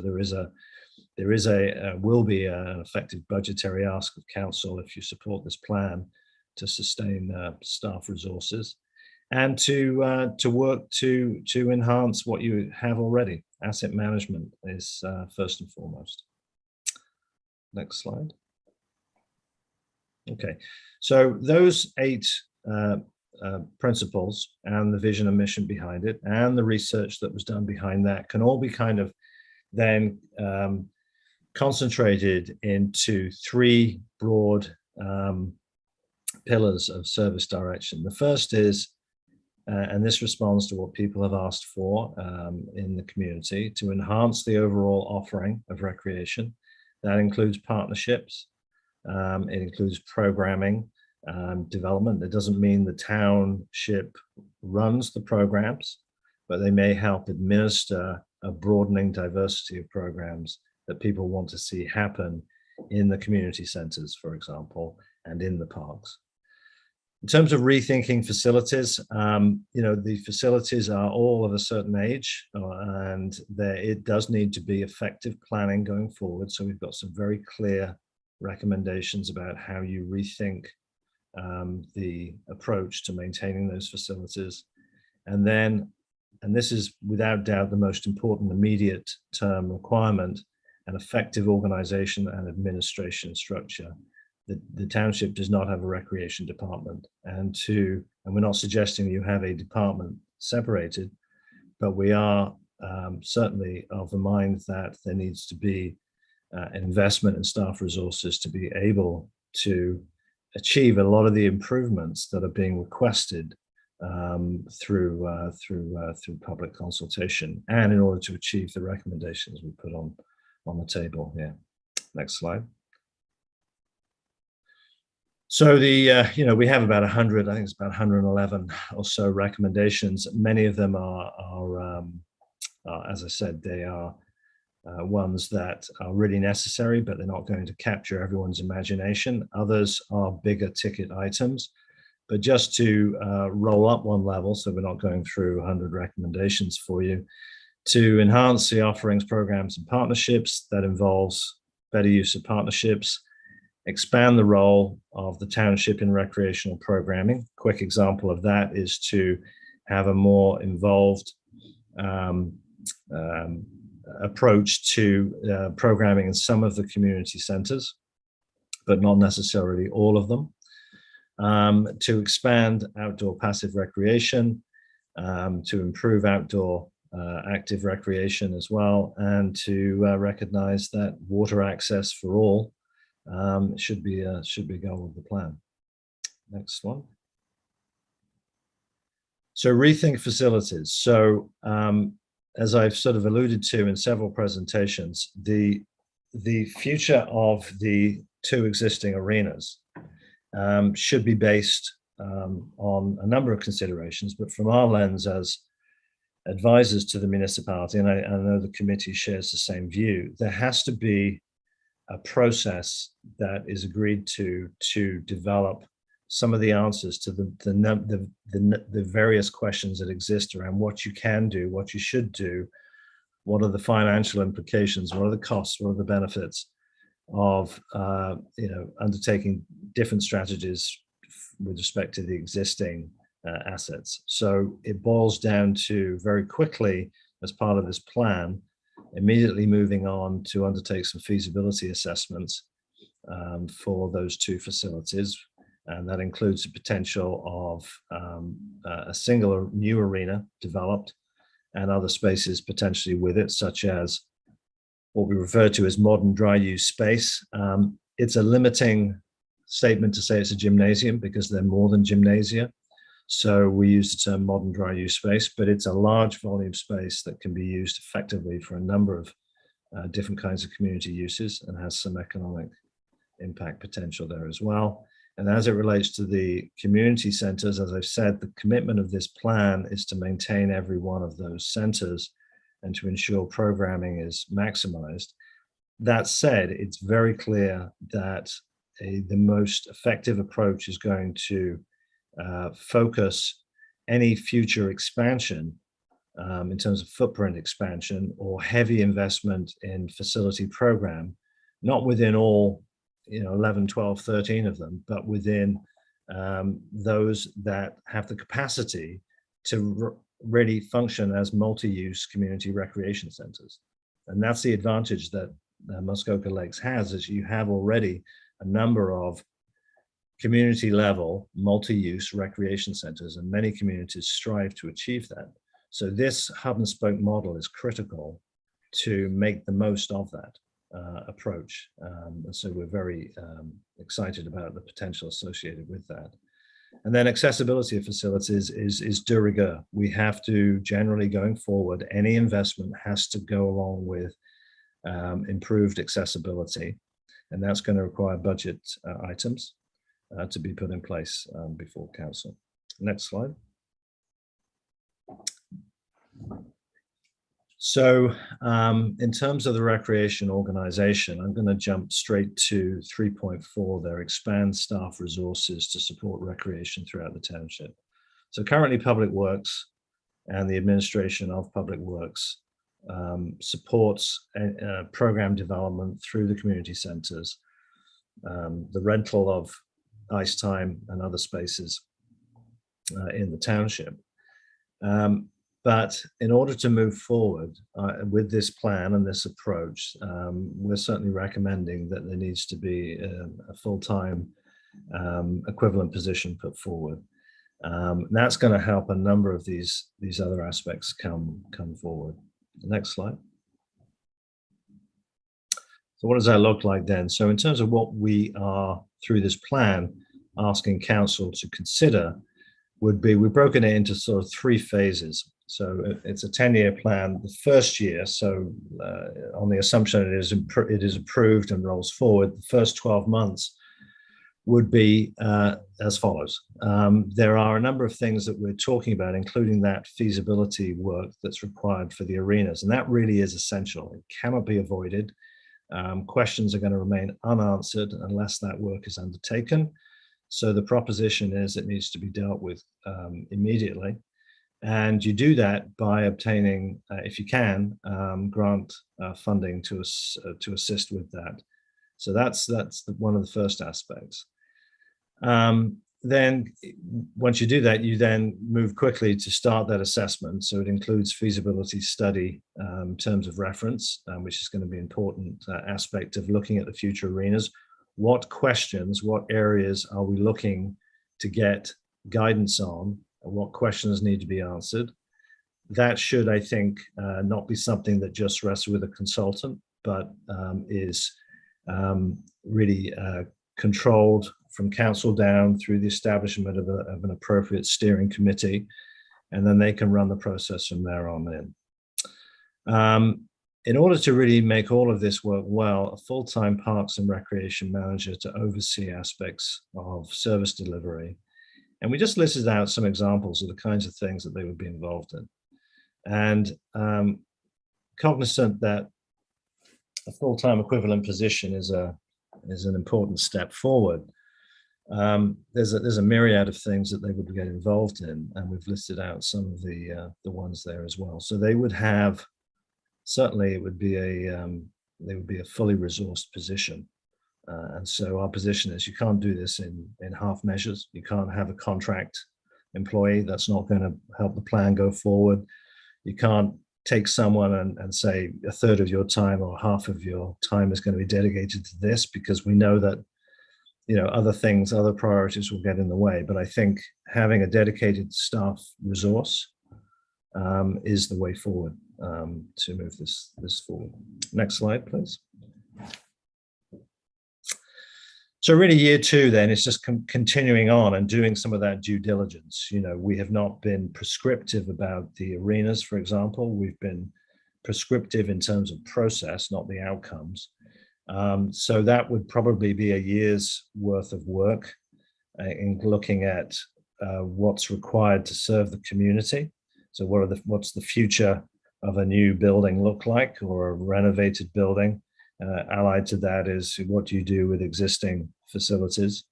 Those would all be completed sometime in year two. As I said, the community halls, you know, we're calling for some consideration of governance and how it can be supported by the municipalities, so the volunteer boards have the resources they need to do what is being called for in this plan, which is to maximize the use of that facility and to promote of those facilities and to promote a range of program and gathering opportunities across the municipality. For me, and I know my colleagues share this view, designating 4 community centers, I know there may be some controversy around which ones, but if you look at it from certain key metrics, there are locations which I think offer great potential as primary locations for more focused assistance by the township to the volunteer boards for new program development. And where there is a building expansion, whether it be indoor or even outdoor, you know, there's real potential associated with some facilities more than others. And I think this is where the plan is. It's subtle in this regard, but it's also very clear. Designating 4 community centers as hubs for the purposes of focusing and generating the most beneficial impact as you possibly can is really probably the most important recommendation in this plan. Along with that, volunteering, training and opportunities program, you know, we take for granted the volunteer hours, and if you ever monetized those hours and actually looked at the hours that people put in, you see the benefit that we all get from those in our community that volunteer. That goes beyond to school partnerships, and my colleague John has overseen the parks enhancement planning considerably, and we've got you know, a raft of recommendations in there as well to make the best use of all of the assets. And then next slide, please. We're almost there. Once you've, you know, if the efforts are made in those first 2 years to do what we've outlined there, then, you know, whether or not the plan is achieved in 10 years or 12 years or is updated in year 5 and changes direction, that's actually less important. What's important is that after 24 months of activity, we would, I think, be in a position where you can start to actively implement the plan. And as to which priorities rise to the surface, I think that's something that council will obviously have to take advice from staff on and make decisions year to year. So I think the implementation of the Recreation and Parks Master Plan is going to be one of those sessions for budget every year that you receive good information on and make decisions going forward. So I can't promise that you would obviously follow exactly the prescriptions of the plan, but there's enough in here in those 100 or more recommendations for council, I think, to have a lot to consider and make appropriate decisions. And a formal review, we're saying within about 5 years. So by 2026, undertake a review of the plan to see if it's moving in the right direction. Next and last slide, I think. Yeah, sorry, there's some missing pieces here. It's on the PowerPoint. This is a PDF version, but the next immediate steps are for council to consider this presentation of the plan, and then depending on whether there are any changes required, to hopefully adopt the plan. So whether the adoption is now or a little bit later, from my experience, and I'm sure John would concur, it's important to have a plan that is adopted as policy, because the whole point of doing this is it is a document the staff can return to in making budget and other policy recommendations year in, year out. And so you need to have a plan that is the official policy of the municipality. And that doesn't mean that it's a biblical document in that thou shalt undertake every recommendation. It remains a guidance document for council to use. That's it, Mr. Chair. I'll hand it back to you. Thanks. Thank you, John. Sure, leave all the heavy lifting for Director Becking, right? Excellent presentation. And I enjoyed reading it. 111 of anything is amazing. And clearly you've done your work. And obviously through Chair Mazan and the others. I did read, of course, that this heralds the end of the committee in terms of its the completion of this document, provided that it passes today. So we won't be premature in that way. I'm sure there's something to discuss, but quite a document. I did want to mention that there was unfortunately only 12 people watching today, and this is the most public of public documents and a public process that we need to communicate this to 30,000 plus people. They need to know what the future holds, and we need them to be part of it. So I just want to make that statement. Mayor Harding, go ahead. Thank you very much. And thank you, John, for your help and support, leadership, if you will, as this is moved forward. I don't have any specific questions.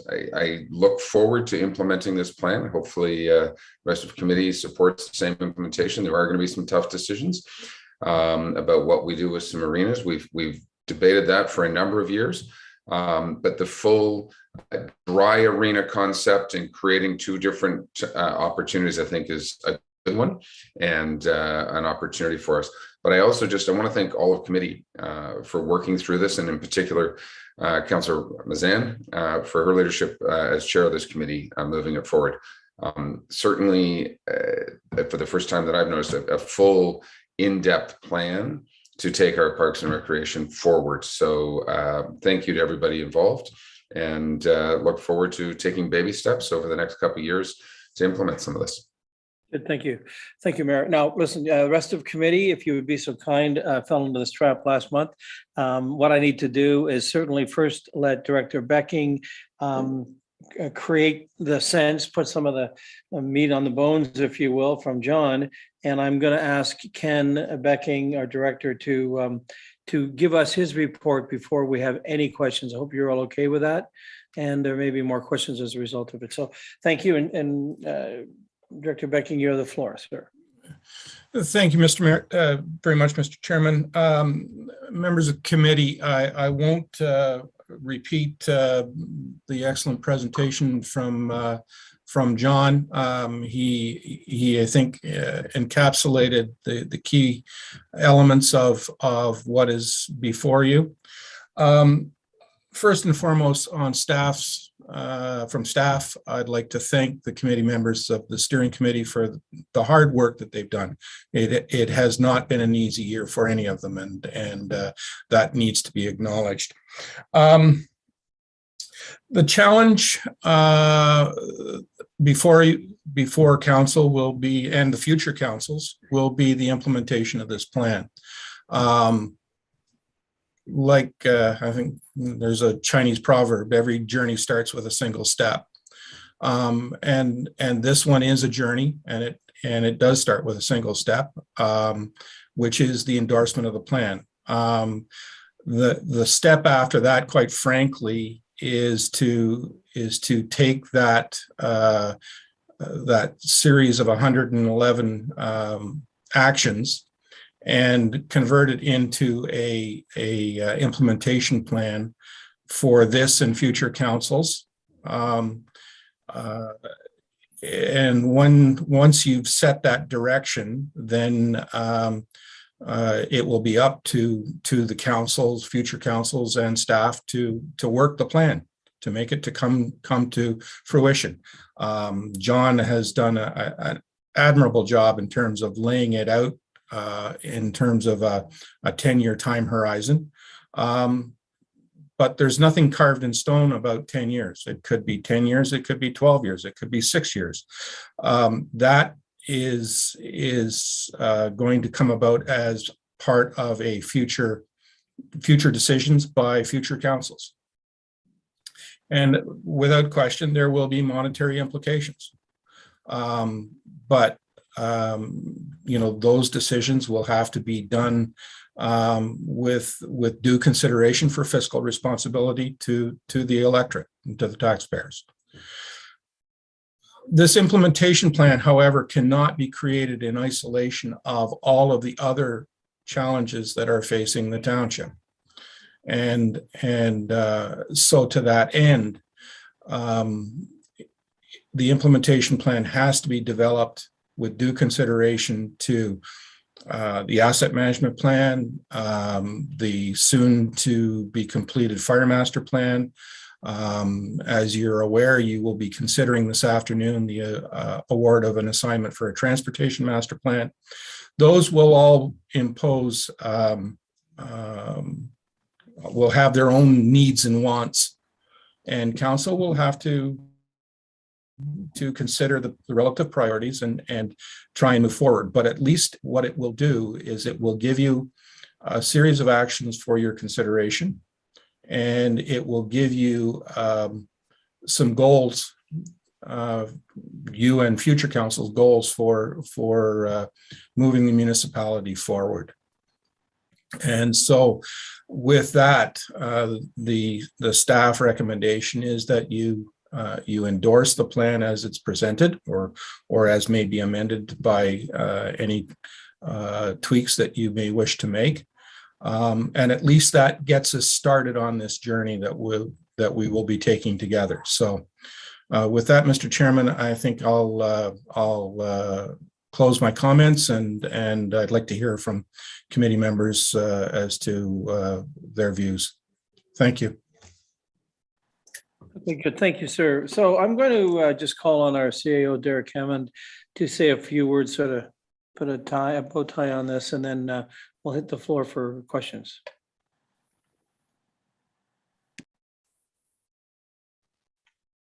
Thanks, Mr. Chair. I think Mr. Becking has alluded to the fact that this master plan is yet one piece of the puzzle that we need to put together with the other master plans. Looking at our asset management plan, transportation master plan, fire master plan, they will all provide information for us to look at service levels in the future, whether it be from a capital perspective or an operating perspective. And we'll have to undertake a financial analysis of the various options that we could look at, and we'll make some decisions about service levels. So I think this is part of this ongoing journey that we've started, and I think it's one that will need community engagement on a lot of the aspects to ensure that that we've got it right, or that we're moving in the right direction. Thank you. Good, thank you, Derek. Okay, committee, I think that's, we got a good runway ahead of us. Everybody understands, we've read the documents, lots to talk about, I suppose, or we'll accept it. So we're prepared either way. So I'm gonna let Councillor Roberts, then Councillor Hayes, then Councillor Bridgman. So Gord, go ahead. Thank you, Chair, and through you. And where do I start? I think I'll start by an off-topic subject, but I really want to applaud the senior management team.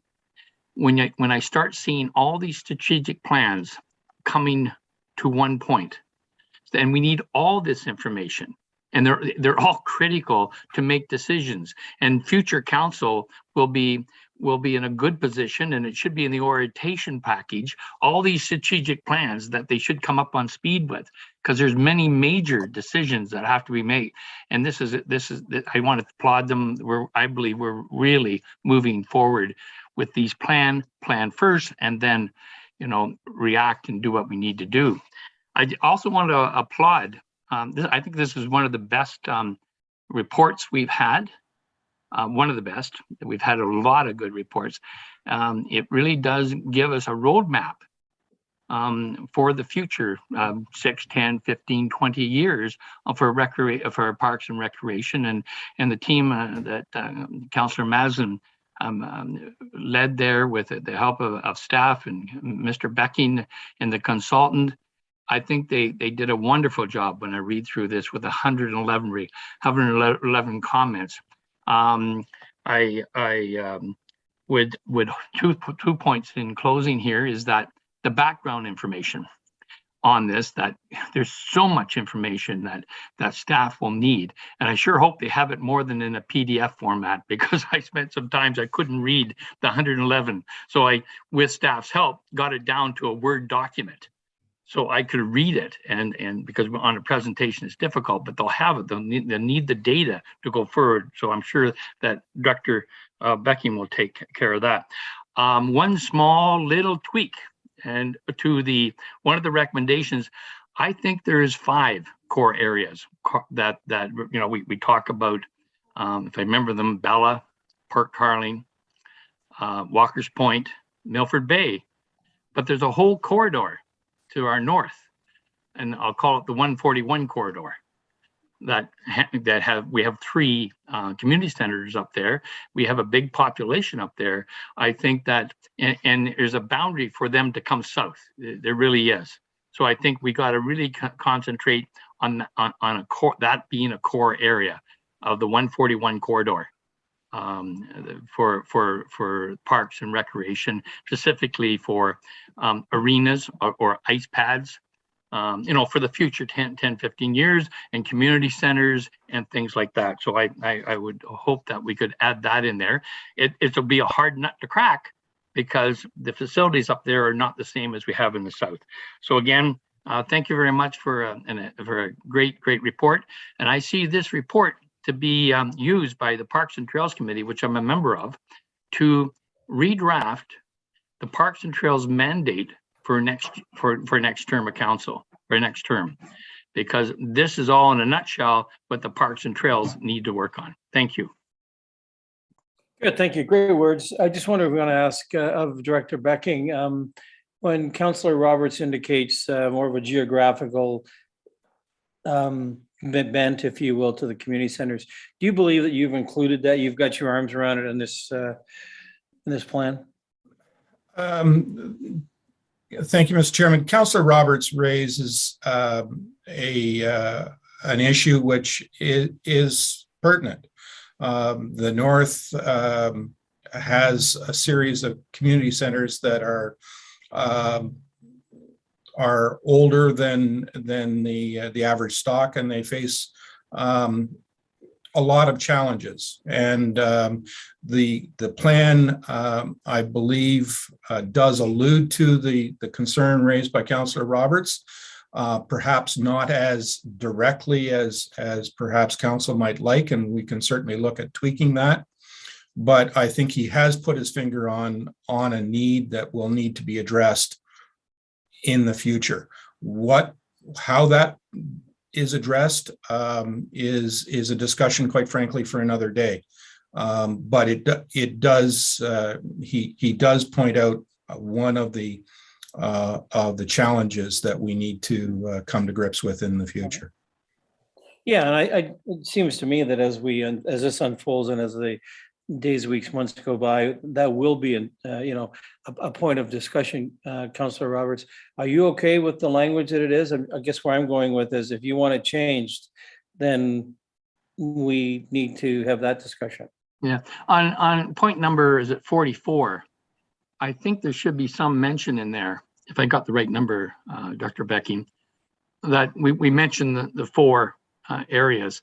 I really truly believe that with this being in our ward, it is a travel. It's an area that is sort of isolated, and for constituents that come south to the closest one would be Milford Bay, is not really great. So I think it should be, some words should be added there to say give consideration to a fifth core area of being the 141 corridor. I just coining that phrase because it's all around along 141. Fair So enough. I guess, again, from a different perspective, when being from Torrance at the other end of the world, from Cardwell Lake, I guess when I as a counselor speak about these kinds of issues, I do want to believe it's in its entirety so that we are considering all four corners and everything in the middle. So it's sort of my premise, and so you're coming at it from a little different way than that we need to actually name. I'm not sure that's exactly what you're saying. I don't want to get caught up in it, but it seems to me. Sorry. Oh, okay, Chair. There's Susan has her hand up. Yeah, okay. Listen, in terms of a comment, I'll let Susan chime in on that just for a moment. I think she has a comment on that very issue. Thank you. Thank you, and through you. And I think just for Councillor Roberts' comments, this actually was discussed at multiple meetings many times because it's not the only area that was discussed. The other area was the Minette area. And I think when we go back to what our strategic directions were, it was the importance of public-private partnerships. And that is one of our key directions. And so we actually discussed this quite at length. And I think the area that has been noted is Ward B up in the north section specifically. It's going to take a bit of time to understand how to most effectively work within those communities to get the appropriate long-term recreation facilities. And I think as noted, even in Mr. Hake's presentation, he talked about even working with the two school boards that we have, or the two schools. One of those is actually in this exact location, which is Watt Public School. And they have been engaged throughout this process as well. So while I know they haven't been necessarily called out as the specific location, certainly in conversations with the consultant, and perhaps they can even jump into this part of the conversation, the mechanisms in these recommendations are in place in order to help facilitate that kind of process as we move forward. So, and I think that was really one of the items that came up. But perhaps I could actually ask Mr. Hegg to comment on the other two areas, one being Minette and the other was 141, the North Corridor. Thanks.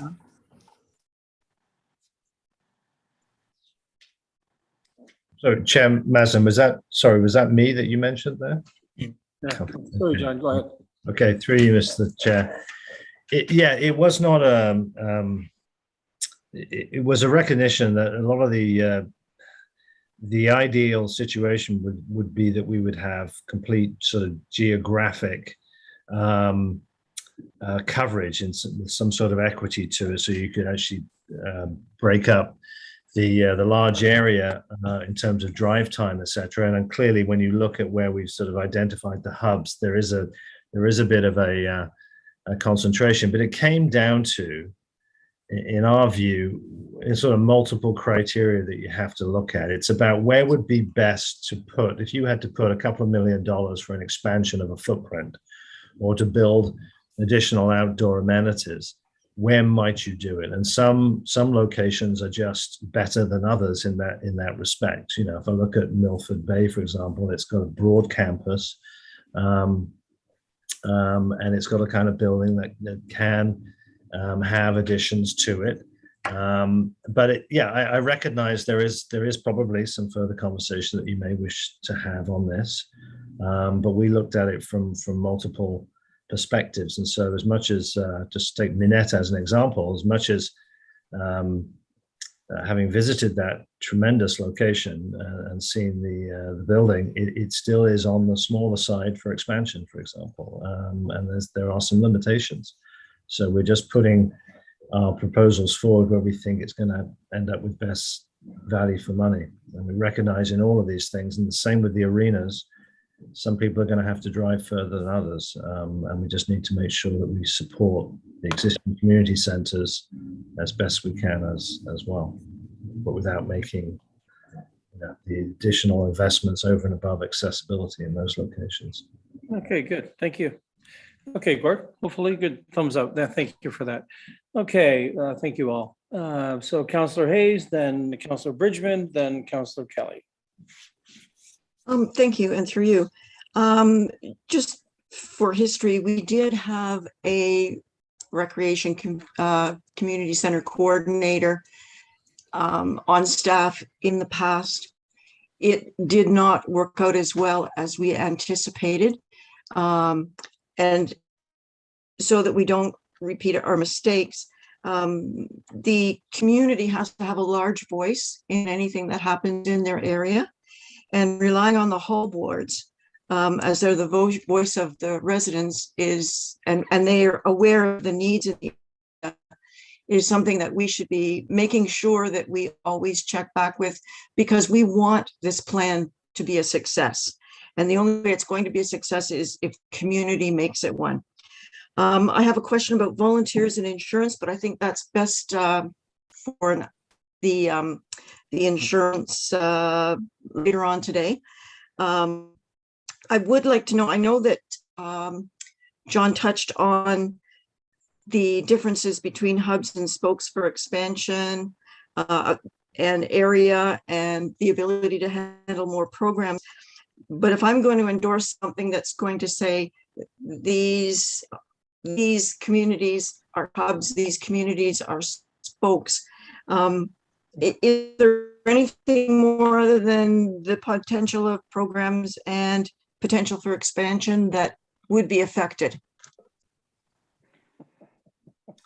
Through you, Councillor Zavitz, thanks for the question. And the answer is no. What we're focusing on here is, and we strive to say it, I recognize there's always a need to clarify for interpretation. Every one of those community centers needs to be supported. So that means when you have capital requirements, whether you need to do accessibility improvements or put new drywall up or take care of whatever it might be, the grounds, parking, roof, that has to happen. These need to be locations where you would invest rather than disinvest. In terms of programming, I think having the recreation coordinator in place, it's all a case of what the job description is, right? And how much their responsibility. So they and others would need to work and help volunteer members of the hall boards so that nothing disappears down the cracks in terms of programming opportunity, and there isn't frustration on both sides. What we're saying is, as it relates to those hubs that we've identified, they are operating currently as multi-use rec centers. You know, if I go to Walker's Bay, for example, you know, great facility, nice site, links all over the place in terms of trail options and so forth, and they have outdoor recreation potential, and they have space. So from an investment, a future planning point of view, I think that's where you're probably going to focus your attention if you had to bring in, you know, an opportunity for a new kind of use. Say it was a field house or some sort of small additional, you know, you would start to look at those as candidate sites. So it's not about taking away from the commitment to the existing facilities. And if that isn't clear, maybe the language, and the committee did speak about this, we had to clarify exactly what we meant by hub and spoke. It is not first and second class citizens. It is as it relates to where you would put limited resources going forward for new things to happen. Okay, but I understand it needs to be carefully approached with the public, because it could be misconstrued. Good, thank you. Okay, Councillor Hayes, you're shaking your head yes. Good, okay, thank you, thumbs up. Okay, Councillor Bridgman, go ahead, and then Councillor Kelly. Thank you, Chair Zavitz. And just quickly, I was on this committee and it was a terrific experience, and Councillor Mazan ran a great committee. So thank you for that. Just a couple of comments. I would just like to highlight that our committee really endorsed the fact that we have to have a position created. within the township to make this happen and go forward. So I just want to reiterate that. And my next is more maybe a process, because we've talked about the arenas, and I certainly understand from CAO Hammond that we need all of these reports to come in, and so that's a bit of a time delay doing all of that. But there is no question overall that our township has to get feasibility studies done on both arenas, and the possibility of another one. So I'm wondering if is this more a budget topic? Can we carve that out in terms of we have to look at that overall for the asset management and everything else? I just think there's some critical parts to this that I don't want to see wait, actually. So I'm not even sure where that's directed to, Councillor or Chair Zavitz, but it looks like Director Becking is wanting to answer. Well, he's just the one I was going to ask. So go ahead, Ken. Thank you, Mr. Chairman. Certainly, committee could suggest or recommend that consideration be given for inclusion of these initiatives in the 2023 budget for consideration. That doesn't mean to say that that will be approved. It doesn't say that it'll be turned down, but at least it will be there, and then the council of the day can debate and discuss and assign priority as it sees fit. What if you could clarify what exactly you mean by included in the budget for consideration?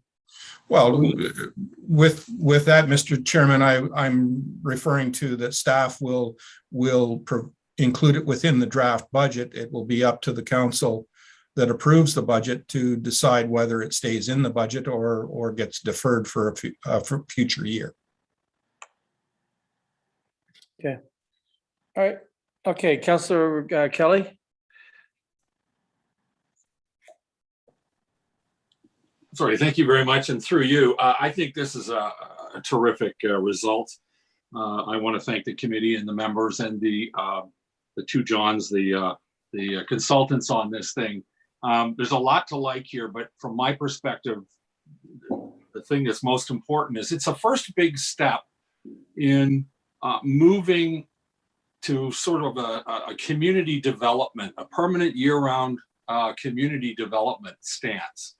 If we talk about economic development, we know that the economy is going to grow when jobs get here. Jobs are going to get here when there's employees to fill those permanent year-round jobs. The employees aren't going to show up until there's housing. But one of the big drivers is the establishment of a community that's welcoming, that's appropriate, that is a place where people want to settle and they want to grow families. That's the part where this township, where this council can have the most influence. And I think that this project has yielded a plan that will definitely be a great roadmap for us. It's going to take a lot of a lot of leadership. There's a lot here that we know we're going to get pushback on. Changing the use or the existence of certain parts of our infrastructure that have been available in different communities for many, many, many years is not easy to do, to make those changes. And it's not going to be cheap, but it's important that it get done for the right reasons. And so I think just a big thanks to everyone involved. Thank you. It is a bold document. Okay, Councillor Jaglowitz, go ahead. Thank you, Chair. I too support this document. I think it's an important document. And I also agree that when the 2023 capital budget is considered by the next council, that it should provide, it should take this into account. And in that budget, indicate the big picture, long-term approach that this document does. You're not going to indicate whether it's this arena or that arena or whatever, but I think the proposal in this document should be funded and should be part of that for consideration. I think it's long overdue. I think the people that live here want better facilities this way, and I think if we're smart about it, or the next council smart about it, I think it can be affordable, and I think that there are lots of opportunities for partnerships. And so I think if you're considering a full-time recreation person, that person should have a initial role that includes that fundraising, partnership, developing private people to get involved, get on board, and then what this council can do is provide some funds in the capital budget to support it. It doesn't have to be specific about what it's for, but that, because this is a very long-term project, and I think one that's worthwhile. Thank you. Good, thank you. And Councilor Mazan, I'll give you the last word. Chair Mazan. Thank you, Chair Zavitz. First of all, thank you for all the comments and compliments to the actual final draft here, and the acknowledgement to the group and the team that has been actively working on this for quite a long period of time. So there's two things I just, if the committee could indulge me. The first is just to say the three key areas. When we looked at the 111 recommendations, we knew instantly we needed to be able to come back to this committee with the full document, but just saying, if we want this to be successful, we believe there's three key things that we need to do right out of the gate. And Councillor Bridgman brought two of those up, and that was the importance of putting into the future budget a placeholder for resources dedicated towards parks and recreation, the development of healthy, active communities.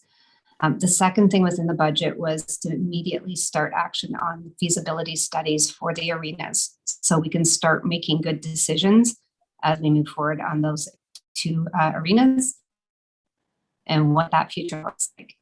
And then the third thing that was quite important to the steering committee as well was that we have an appropriate governance structure that is contemplated by, that includes public participation and is contemplated by the next council to help oversee and have oversight to the implementation of this plan. So those were the three key things that came from our steering committee, and I just wanted to acknowledge that. I believe there's a resolution that's in place, and I'll turn that over to Director Becking to walk us through the next steps on that. The other thing, if I could at this point, just before I turn this over to Director Becking, I just wanted to personally thank the members on our steering committee. First of all, sorry, I should step back and say thank you to our consultants who have really led us through this process, and the support of staff, Ken and Annette, who isn't necessarily visible, but has been actively making sure this thing continues along effectively and appropriately. And more recently, both Corey and Colleen have been involved, our Economic Development and Communications Officer, very early on in this process to provide their perspectives and professional support. So thank you on that front. Moving to the steering committee, though, I would be remiss if I didn't say thank you. Their contributions, our community has been served well by the quality of their input and their engagement and their interest in our communities and trying to move this project forward. So I would like to say personally thank you to Councillor Nishikawa and Councillor Bridgman. They have been along the ride with this from day one, and have had great input along the way. And as far as the members of the public, representatives from each of our wards, as well as our youth, Peter Ringler in Ward A, Maureen Miller in Ward B, and Lori Campbell in Ward C, as well as Tyler Stevens, who is our youth advisor in Ward C as well.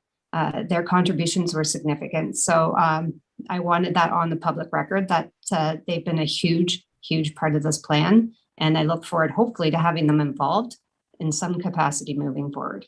So with that, if I could ask Mr. Becking to perhaps walk us through what the next steps for our plan would be, that would be great. Thank you.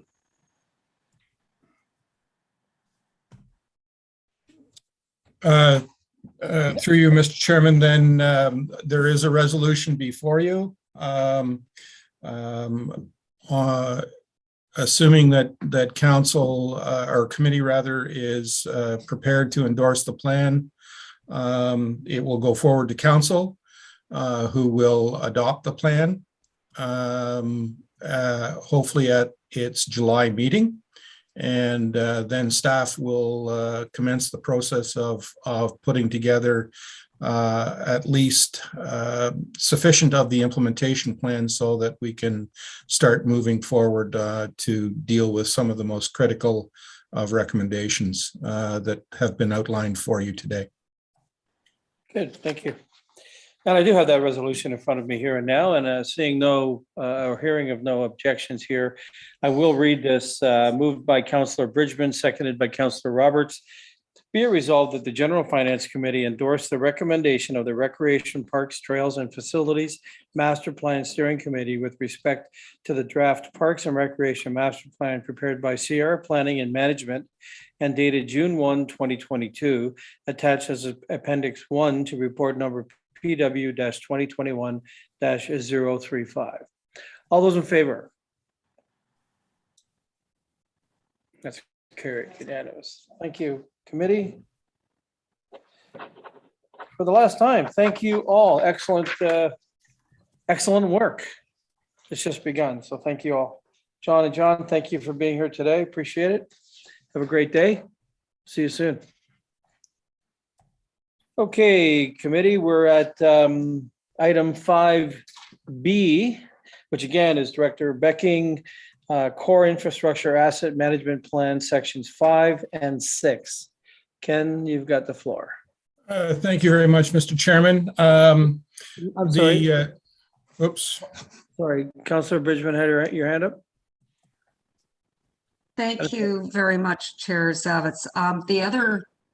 My understanding, I may be misunderstanding this, that what came through our committee was in terms of governance that Councillor Mazan spoke to, that I believe we were going to bring a motion forward to enhance the structure of the Parks and Recreations Committee so that it could have the proper governance, et cetera, to oversee this. And I thought I saw it in the package. I'm having trouble seeing it now, but I believe it was part of the package.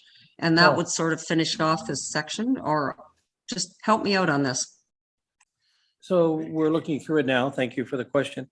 We're seeing, we don't know, we essentially aren't certain. I guess what could happen is that if that were to be a requirement for some of you, then it could happen at I suppose at council next month. Okay, at this point in time, the motion is as read, which moves endorse a recommendation, which is very general in nature, of course, to the Master Plan Steering Committee with the draft. So if you're okay with that, CAO has a comment. Thank you. Hang on, let me get shut up.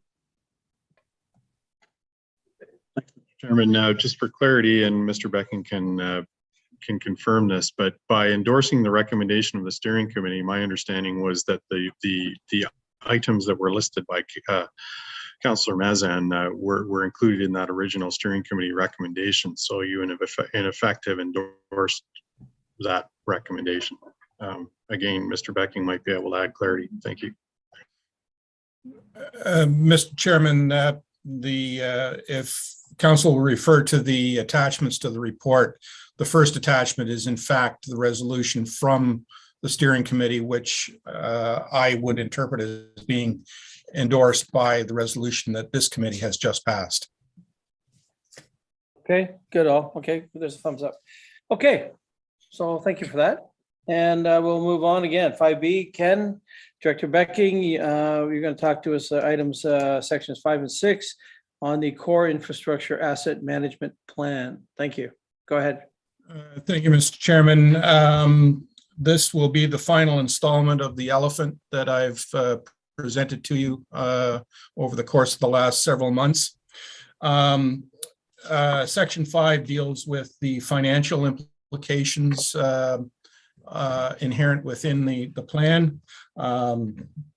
It sets out that we've set out a projection for the next 25 years of what the likely needs are within the core infrastructure based on industry practices. I want to emphasize to members of committee that at this time, there are no financial decisions that you are facing because under the regulation, asset management plan for core infrastructure has to be based on current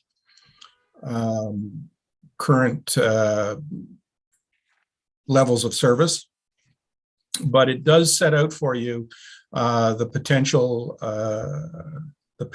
potentials that could occur over the course of the next 5 years, or 25 years rather.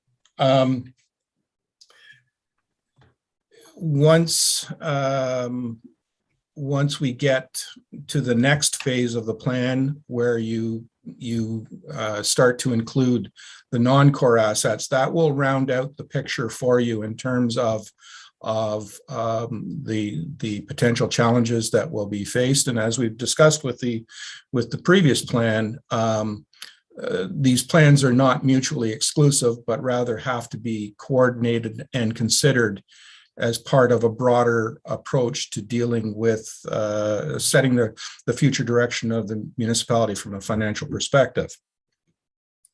To that end, Section 6 sets out a process for the near term to advance the plan in terms of its comprehensiveness, but also in terms of the next steps that will be required to advance the municipality in terms of its maturity with respect to asset management, and to provide future councils with the information and the tools that they will need in order to chart a course for the community. To that end, my next step will be to expand the plan to include the non-core assets based on current levels of service and what the community can expect to face over the coming decades. And at that point, then the next step will be to establish levels of service. And I would suggest to committee and council that should happen late in 2023. I think that how you approach that is or how the council of the day approaches that will be up to them.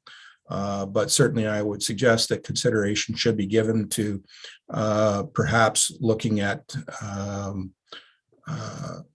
retaining the services of a consultant to perform that function, so that you can be assured that you're getting a independent review of the situation.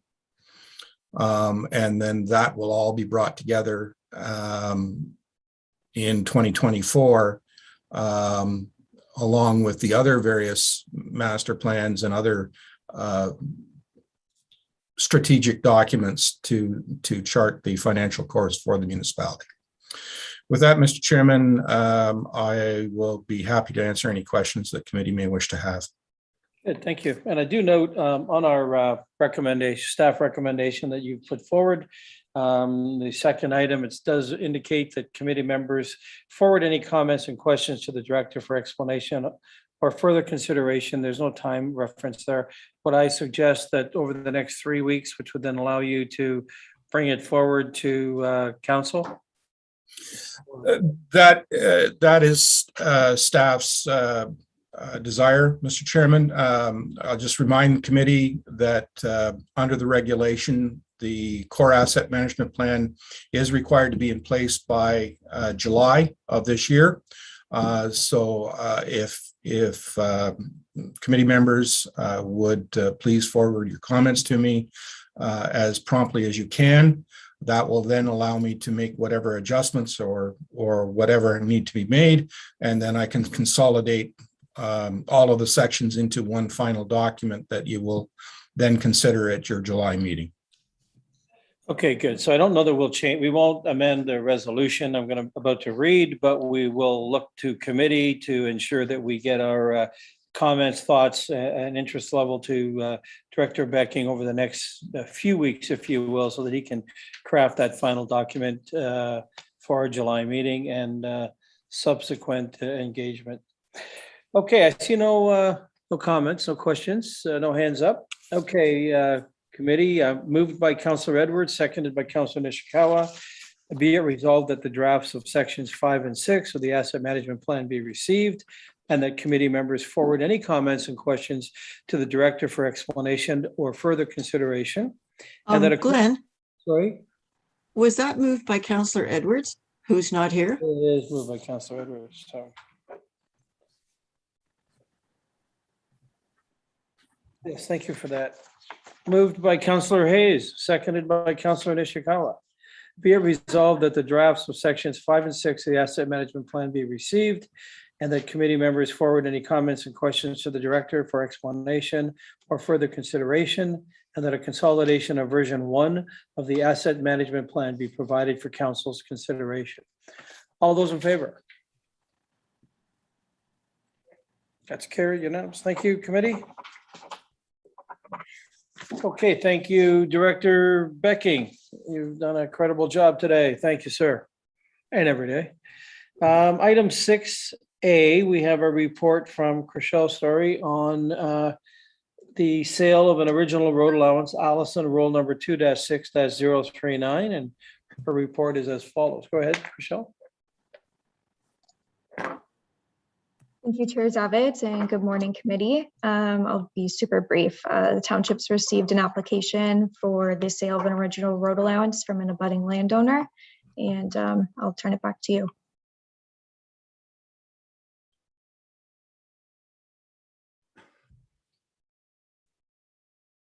Any comments? I'll see Councillor Hayes, you have your hand up. Go ahead.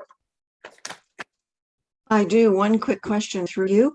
On the map on page 92, we see where the concession is. We see where the road goes to the north of the concession and then comes back down to where the concession is. Does the township own that portion of the road so that it is a public road?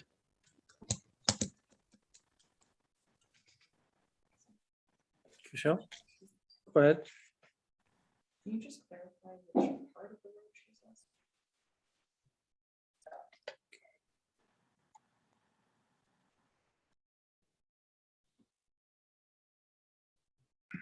Sorry, Councillor Hayes, could you clarify which part of the road to which you're referring?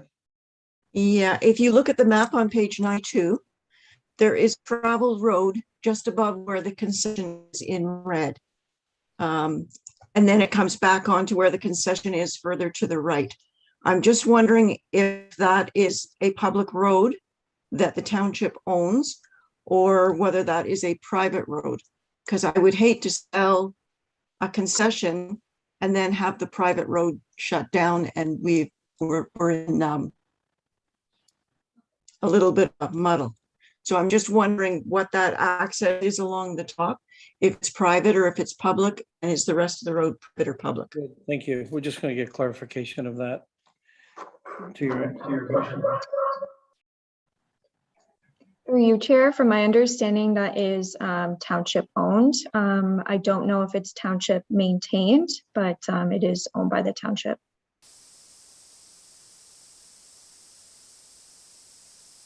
Thank you. I just needed to know if it was township owned. Excellent, thank you. Any other questions?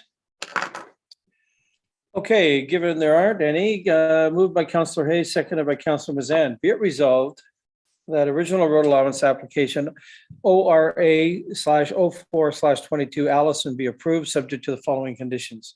1, that the township forward correspondence to the abutting landowners of the original road allowance to be closed, roll number 9-14-034-01, and roll number 9-14-032-02, requesting either a confirmation of participation in the transaction or a waiver of interest. Should the township not receive a response by the specified deadline, the failure to respond will be treated as a waiver of interest. 2, upon the confirmation or waiver of interest from the landowners of roll number 9-14-034-01 and roll number 9-14-032-02, a corresponding draft numbered reference plan of survey shall be prepared and provided to the clerk for review within 1 year of the date of this conditional approval. 3, that the township be in receipt of the following from the acting solicitor. Number 1, confirmation that public notice of the proposed disposition was published pursuant to Township Policy C-LS-06. 2, confirmation that the District of Muskoka and other applicable agencies have no concerns with the proposed disposition, and that 3, a road closing bylaw, a declaration of surplus resolution, and any related necessary documentation to effect the disposition. And 4, finally, payment of any applicable fees for the land costs, solicitor's time and disbursements, as well as confirmation applicable property taxes have been paid up to date. All those in favor? Good. Councilor Kelly, I didn't see your, okay, good. Councilor, you got everybody? Good, thank you, committee. It's carried. Okay, again, Chriselle Story has Emon's Greenhouse, Inc., 10000295568, Ontario, Inc., roll number 914032/02/914034-01. Chriselle? Thank you, Chair, and through you. We've received an application for the sale of the other portion of the original road allowance as noted in the previous application. So with that said, I will turn it back to you.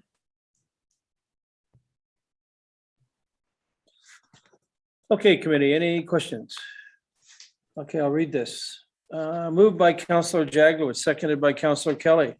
Be it resolved that original road allowance application ORA 0622 Emon's Greenhouses Inc. and 10000295568 Ontario Inc. be approved, subject to the following conditions. 1, that the township forward correspondence to the abutting landowner of the original road allowance to be closed. Roll number 2-6-039, requesting either confirmation of participation in the transaction or a waiver of interest. Should the township not receive a response by the specified deadline, the failure to respond will be treated as a waiver of interest. Upon the confirmation or waiver of interest from the landowner of roll number 2-6-039, a corresponding draft numbered reference plan of survey shall be prepared and provided to the clerk for review within 1 year of the date of this conditional approval. 3, that the township be in receipt of the following from the acting solicitor. 1, confirmation that public notice of the proposed disposition was published pursuant to Township Policy C-LS-06. 2, confirmation that the District of Muskoka and other applicable agencies have no concerns with the proposed disposition. And that 3, a road closing bylaw, a declaration of surplus resolution, and any related necessary documentation to effect the disposition. 4, payment of any applicable fees for the land cost, solicitor's time, and disbursements, as well as confirmation applicable property taxes have been paid up to date. All those in favor? It's carried. Thank you, committee. It's carried.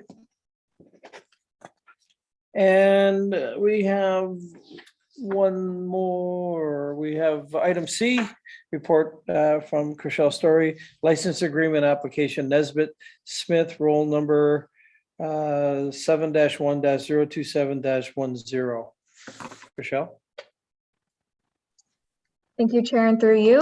We've received a license agreement application to recognize an existing driveway that's situated on a township road allowance, and I will turn it back to you.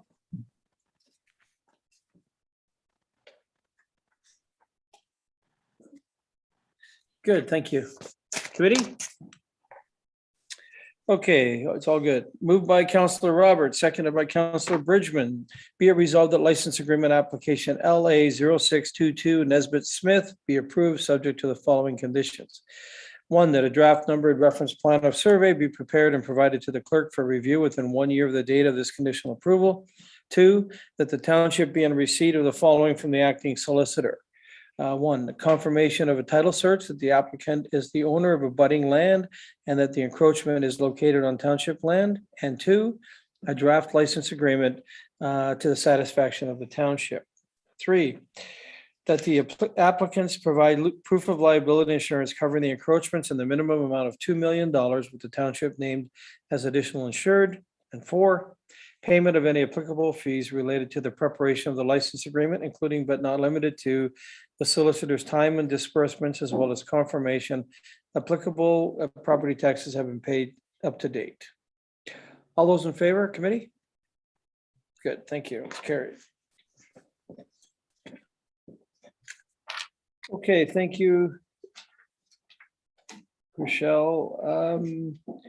Item 6D. Persephone. Someone left your name off here.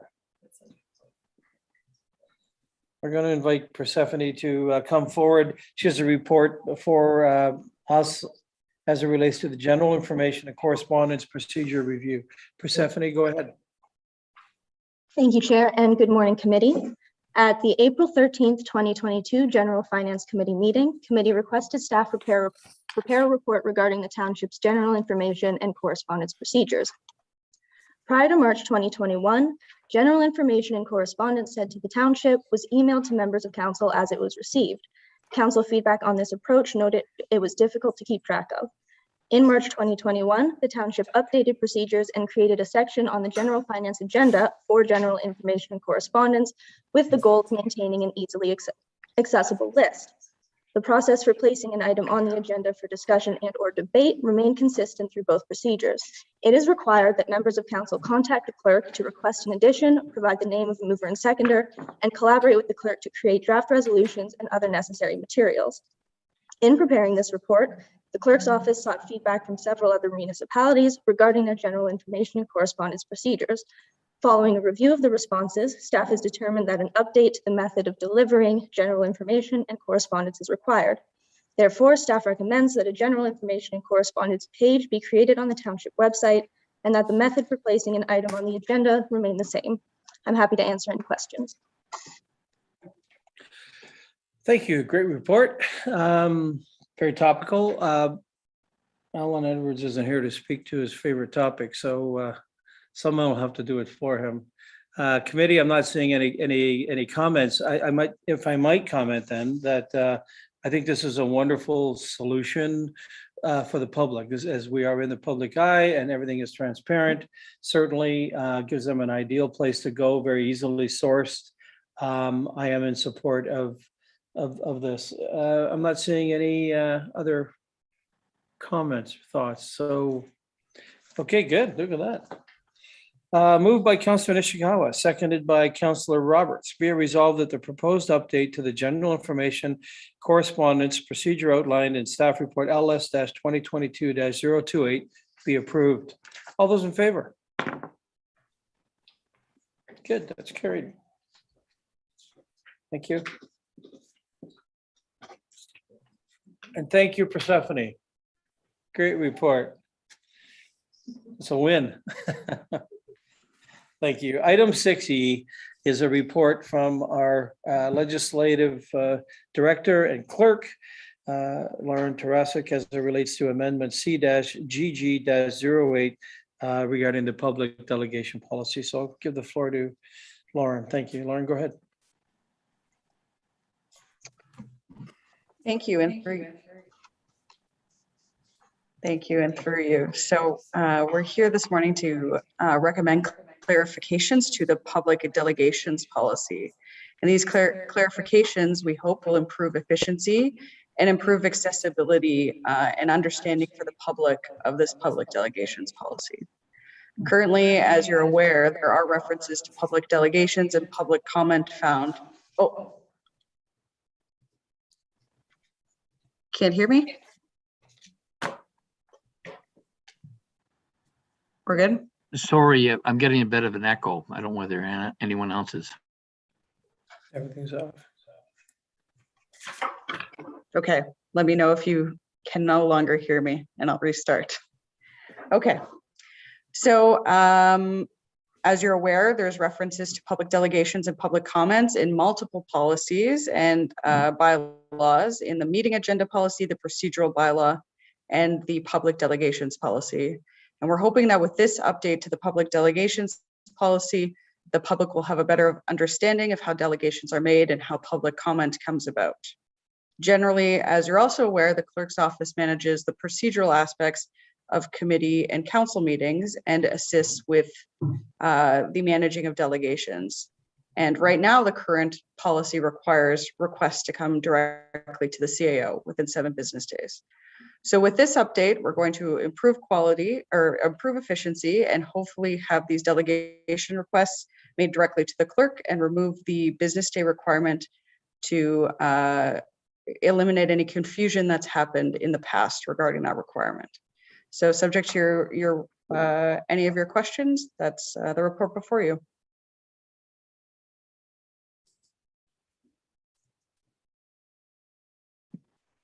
Okay, there's some hands up. Councillor Jaglowitz, Councillor Bridgman, just for clarification, if I might, as I understand it, the big change here is business days. We've dropped to 7 business days and it's now 7 merely and purely 7 days. Okay, thank you. Councillor Jaglowitz and then Councillor Bridgman. Thank you, Chair. Question for you through to the clerk. I support the change, but I just have a question for clarification. And so when a delegate either delegates the council or committee for the 5 minutes or the 2 minutes, because there's 2 different procedures, and chooses to provide a written copy of their presentation either before or after the meeting, does that written presentation then form part of the public record for that meeting? And what I mean by that is it included in the file for that meeting?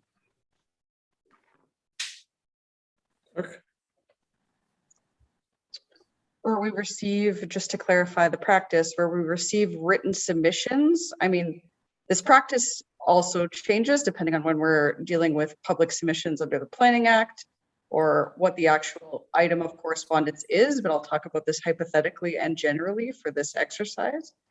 Right now, if we receive a written letter from addressed to council, that will form part of an agenda. If we receive a written presentation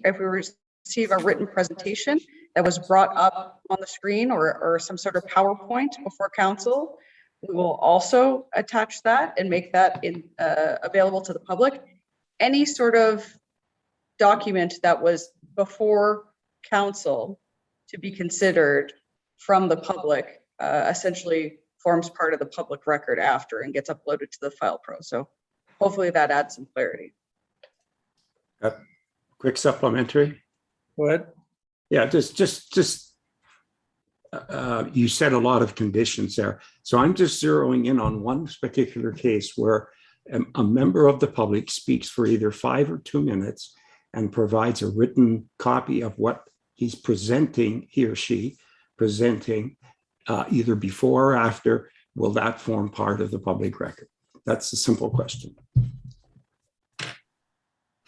Yeah, and I'm not trying to be, through your chair, I'm not trying to be cagey on the answer to this, but obviously every piece of paper that comes through this office gets vetted to make sure that it's in a respectful communication, it's not in violation of any other policy. So I can't give you a definitive 100% of the time it gets uploaded to the file pro. Sometimes it's inappropriate to do so, but in most cases where it doesn't offend any other policy or practice, absolutely. Any document that comes in addressed to council gets provided to council and added to the file pro. So just to clarify, so it's at your discretion whether it is part of the public record. Is that the answer? I'm not sure that's exactly what you said, but I'll let her answer that.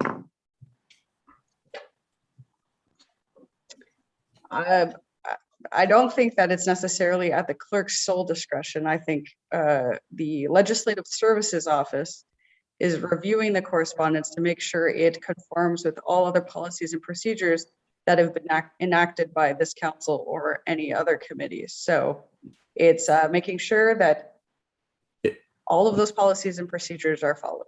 I'm not referring to correspondence. I'm just referring to the written remarks of a person that presents them to council. So that's fine. I think I would like at some point when you look at this policy for that to be clarified, to understand that, because I think it's important that those comments, if they are the comments that the person made and they're not something else, they should form part of the record.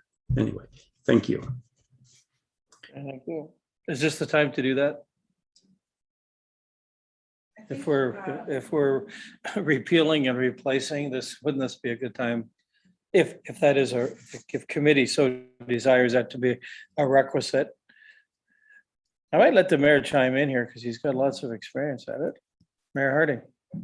Thank you for that, Chair Zavitz. I think my perspective where Councillor Chagos is going, and just to clarify, what I believe Council asks for regularly is, can we have a copy of your presentation? And that is provided to Council to provide us with some added clarification. The one thing that when our original procedural bylaw was written did not contemplate is a YouTube visual record verbatim of what was said within Council. The written submissions of what somebody says is almost irrelevant unless we wanted some added clarification as Council. So I don't believe that needs to be part of an official record. You can go to the YouTube and see what somebody said. If somebody has sent a letter in advance to Council and addressed it to all of Council to delegate on a topic, I believe that's what our clerk is suggesting becomes part of the record, regardless of their exact words of what they speak to us. And I think that procedure is appropriate. Again, everything we say and do is a public record, whatever someone delegates. It's always here to see, and the best version of it is live or semi-live on YouTube. Thanks. Okay, thank you. So just before I go to Councilors Bridgman and Kelly, I would ask the clerk, does that settle with you in terms of what the mayor has said and clearly your commentary? That is current status? Yes, just to clarify, the official record of the proceedings of Council, as everyone's well aware, are the actual minutes under the Municipal Act. But obviously this, we've evolved now to have a ongoing record of entire committee and council meetings being stored on YouTube. So anyone can go back and, as a transparency measure, watch any proceeding that we have on YouTube. We don't typically get verbatim written notes from presenters, but oftentimes they do provide us with a slideshow, and we actively ask for those sorts of materials so that we can make those accessible to the public. And we would like to continue to do that. Okay, good, thanks. Okay, I'm going to allow Councilor Chagos that final supplementary. You seem to have, you're onto something, so go ahead. I just wanted to clarify that the YouTube videos are not the public record. I think the clerk said that. And also, I'm not sure, I know at the district, those videos are deleted after 6 months. Here, they're on YouTube. So I think they stay up there as long as maybe YouTube allows them or something. So I don't see that's the record. I'm referring specifically, just give you an example. If somebody by the name of, say, Paul Richards would come and read something to Council and provide his written comments either before or after he gives them, I think they should form part of the public record. And that's what my point is. I'm getting an unclear answer, and that's why I raised it. If Council feels that it should be discretionary, that's fine. But I believe it should, a member of the public making that presentation well thought out should have that be allowed to be part of the file. But that's just my opinion. And I won't comment further. Thank you. Fair enough, but I will pick up on your word discretionary. I don't believe that's what there is no discretion whatsoever, other than 3 swear words and an expletive of some sort. That's all that. If there is any screening whatsoever, that is, as I understand the scenario, and no one's saying no to that. So I think you're getting what you are correct, sir, in asking what you're asking, and one would hope that would be available. Short, there is no screening, as I understand it, done. And anyway, good chat. Councillor Bridgman and then Councillor Kelly. Thank you, Chair Zavitz. I think I would be remiss not to bring this up with this open here. The comments I get from the public is, how are we supposed to know what we're going to delegate on because the agenda comes out after the closing date for delegation? So, and I don't understand it at all. So can we not change the number of days here for delegating? Because that's, I believe, what our public want. I don't think it's right to expect them to know before the agenda comes out what's going to be on it. So that's my comment. Let's ask the clerk that. So there's sort of 2 different versions of making a comment or presentation to Council. And one is a typical delegation, which might be on a matter that's not even on the agenda. Could be a matter, for example, from from the Watershed Council, or just a group coming before you, who we'd then like to put on the agenda to give the public the most transparent notice that that is going to be a new topic made by a delegation to council. And actually, the 7 days is shorter than some other municipalities have. We can, if this matter was deferred, we can show you, but some other municipalities have, for example, 10 business days to make a delegation, or actually a limit on delegations. So if that's of interest, we could go down that road too. My understanding is that public comment was added as the venue by which somebody can make a public comment on any agenda item. And that's allowed to come up right up until the supplementary agenda deadline, which is on the Tuesday before our Wednesday meeting. So that extends the time and allows anybody over the weekend or on the Monday or before the supplementary agenda is published later on Tuesday to actually make that request to make a public comment on any other committee. That's 2 minutes, yes. And the chair's discretion can be extended, which we've seen from time to time is done. But we could look at some other avenues of limiting certain delegations or extending the time, or anything else that committee's interested in. But this is just one sort of continuous improvement suggestion at this point. If I could, Chair Zavitz, thank you for that clarification, Lauren. I can go back and explain that far better now, and I'm happy with what you've got here. So good, thank you for that, Councillor Kelly. Thank you very much, and through you, my comment was almost identical to Councillor Bridgman. But I still find it, and I understand there may be 10 days somewhere else and 20 days somewhere else, but I just don't understand the theory that someone who wants the full 5 would have to take the step that we used to have, and Madam Clerk, I think it was before your time here, where a particularly interested party would just have a standing delegation at every meeting, and he waved it off if when he got the agenda, his matter really wasn't still there. 2 minutes is, I probably just spent 2 minutes getting this far in the conversation. 2 minutes isn't really a much time to resolve any of the kind of issues that we generally deal with. And I think, quite frankly, we need to accommodate our constituents' need to be heard by somehow giving them the ability, either that or encourage them all to take the Paul Richards approach and just put your name down on the list and we'll take it off if you don't want to talk, which I think is goofy, but I'm out. Thank you. To that end, I mean, is there a reason why it's 2 minutes? Could the secondary opportunity be 3 minutes?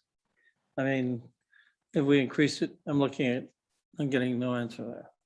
I'm going to ask the CAO to comment. Thanks, Mr. Chairman. As the clerk has pointed out, if somebody has a specific matter that they want to address council that might not be on the agenda and they've thought about it for a while, they're coming to talk to you, they have that 5 minutes. Discretion of the chair, that can be extended. Something that's on an agenda, as she's pointed out, 2 minutes, that also can be extended by the chair. I think the notion of putting a time limit on delegations, one needs to consider the balance of running an efficient meeting. And we know that we've got a lot of business. Our meetings are long. And so I think the other side of that is that part which we're trying to take into consideration. So I think there's a balance between trying to ensure that people have the right to engage and express their views, but at the same time, we want to run an efficient meeting and get through the business that we need to get through. Thank you. Okay, thank you for that. Mayor Harding. Thank you very much. And just some history, those who sat around the council table will realize or remember, at council in particular, there was no opportunity for someone to delegate on any individual topic. And that's been a change that we made that allowed people to walk on an agenda and comment on any topic. And that's why it was limited to 2 minutes. If we ended up with 50 people who wanted to speak to council on any given day, we would be here on any given day and tomorrow and the next day, potentially. So to the CIO's perspective, it allows people to focus their comments. The other thing, we're not excluding the public from speaking with us. When an agenda item comes up, they can pick up the phone. They can email us, they can talk to us, and that happens. How many pieces of correspondence on a given topic do we get? And what frustrates me at times, I'll be honest, is we get a 5-page letter from somebody, and then they come and speak to us and read their 5-page letter to us all again. You know, we get messages, we understand, we are listening. So I think the 2 minutes, be succinct. These are a couple of points I want you to pay attention to, at which point we may defer a decision, we may send it back. But the public, I think, is certainly being heard in all of this. And I think the procedure, the updated procedure that Clerk's Department is talking about is appropriate. Yeah, fair enough. Good words. Councillor Jaguars, I will let you have a very briefest of comments, then we're going to move on. Yes, I just wanted to comment that the CAO did make my earlier point that if an individual only has 2 minutes, which I can understand, and they have a written 1 or 2 page item that they're reading, I see that if they only have 2 minutes, that document should form part of the public record, because that's what they were presenting. But I'll leave it at that. Thank you. Sorry. Hang on, go ahead. Clerk. That is the general procedure, subject to a review to make sure it aligns with the respectful communications procedures. That is in fact added. It's distributed to council where we receive it, and it's added to the file pro or the document center as you're speaking about. Should committee direct to review the respectful communications and that part all be added to this policy, we can look at deferring or referring back and bringing this back with an update to that too. But that's the general practice now, just to clarify. Thank you. Okay, thank you. Seeing no other hands, I'll read this resolution moved by Councillor Mazan, seconded by Councillor Hayes. Be it resolved that the public delegation policy C-GG-08 be repealed and replaced with the updated version of the policy attached to report number LS-2022-040. All those in favor? Good, carried unanimously. Thank you. Thank you, committee. Okay, so I've got item 7A, minutes of the Public Library Board meeting held on April 12th. We accept those into the public record and certainly thank them for all their effort and energy. Item 7B, minutes of the Recreation, Parks, Trails, and Facilities Master Plan Steering Committee held on May 25th, 22. And then there was a second meeting, item C, held on June the 2nd. And again, everyone's lots of accolades there. Thank you for all that effort and energy. It's obviously going to be paying good dividends for this township. I have item 8A. There are minutes of the Grants and Economic Development Advisory Committee held on April 27th. I'll take those under advisement, take those for the public record. And thank you for their time. Number 9, unfinished business. I don't see any. We don't have any. We do have new business as item 10. We have new business. There's District Municipality of Muskoka updates. I see Councillor Bridgman has her hand up though. First, go ahead. Thank you, Chair Zavitz. I would like to bring up a new business item. As I think you're all aware, governance and transparency has been a mainstay of my being on this council. And so I want, if you'll indulge me for a minute, Chair Zavitz, I'd like to give a little background here. I received an email from our Muskoka Lakes Chamber of Commerce, who what Councillor Kelly, what would you, I think I know what you'd like to do. I'm going to recuse myself and go dark. But I also have new business, so don't move on without me. Thank you. I thought you were going to say Barb only gets 2 minutes. Oh, then I take back my vote from before. Anyway, the in my mailbox arrived. I'm sorry, Councillor Bridgman. I'm sorry, Councillor Kelly. You must first declare your conflict and say why. Okay, my conflict is that I sit on the board of directors of the other side of this equation that I believe Councillor Richmond is going to speak about. And as such, I'm in a direct conflict between my role as a councillor on behalf of the constituents and the fiduciary obligation I undertake when I'm appointed to a board under the Ontario Business Corporations Act. Thank you. Well, thank you. Okay, Councillor Richmond, go ahead. Okay, so the Muskoka Lakes Chamber of Commerce sent out an email that they declared was a paid email. And we do give them support. So, but I want to, just for background, say the Be Heard Now on Local Planning Matters. And this association is a group of owners and residents to provide development and implementation of planning policies for our township. It goes on through this to talk about how to delegate. Then it goes on to ask for people who might be interested in running for office to contact them. And then it asks for donations for their cause. This is a political active interest group. My concern on the governance and transparency is directly relates back to the AGM that a number of the councillors here attended from our Muskoka Chamber of Commerce, who had the executive director of the umbrella organization, the Canadian Chamber of Commerce, speaking. And during his speech, he was very clear that he was completely apolitical, that he had to be in his role. So that raised all kinds of red flags for me. That our Chamber of Commerce is promoting a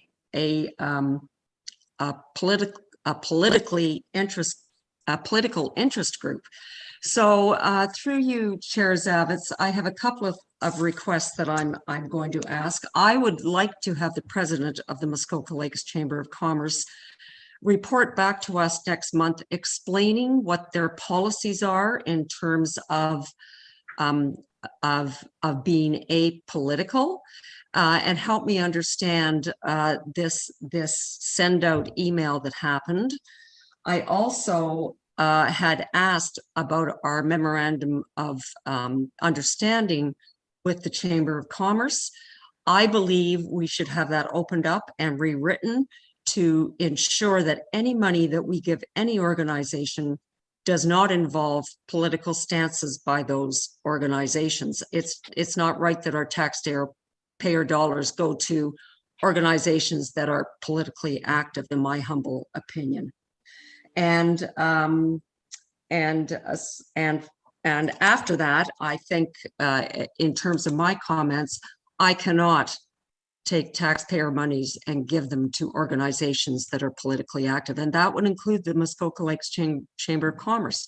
If they ask for money next year and they're going to continue with this practice in terms of governance and transparency, there is no way that I can support that. So that is my new business. Chair Zavitz, I need an understanding of it all. Thank you. Okay, thank you. And before any other comment, I see Councilor Nishikawa has her hand up, so go ahead. Sorry, it's interesting, Barb, that you've taken notice of that.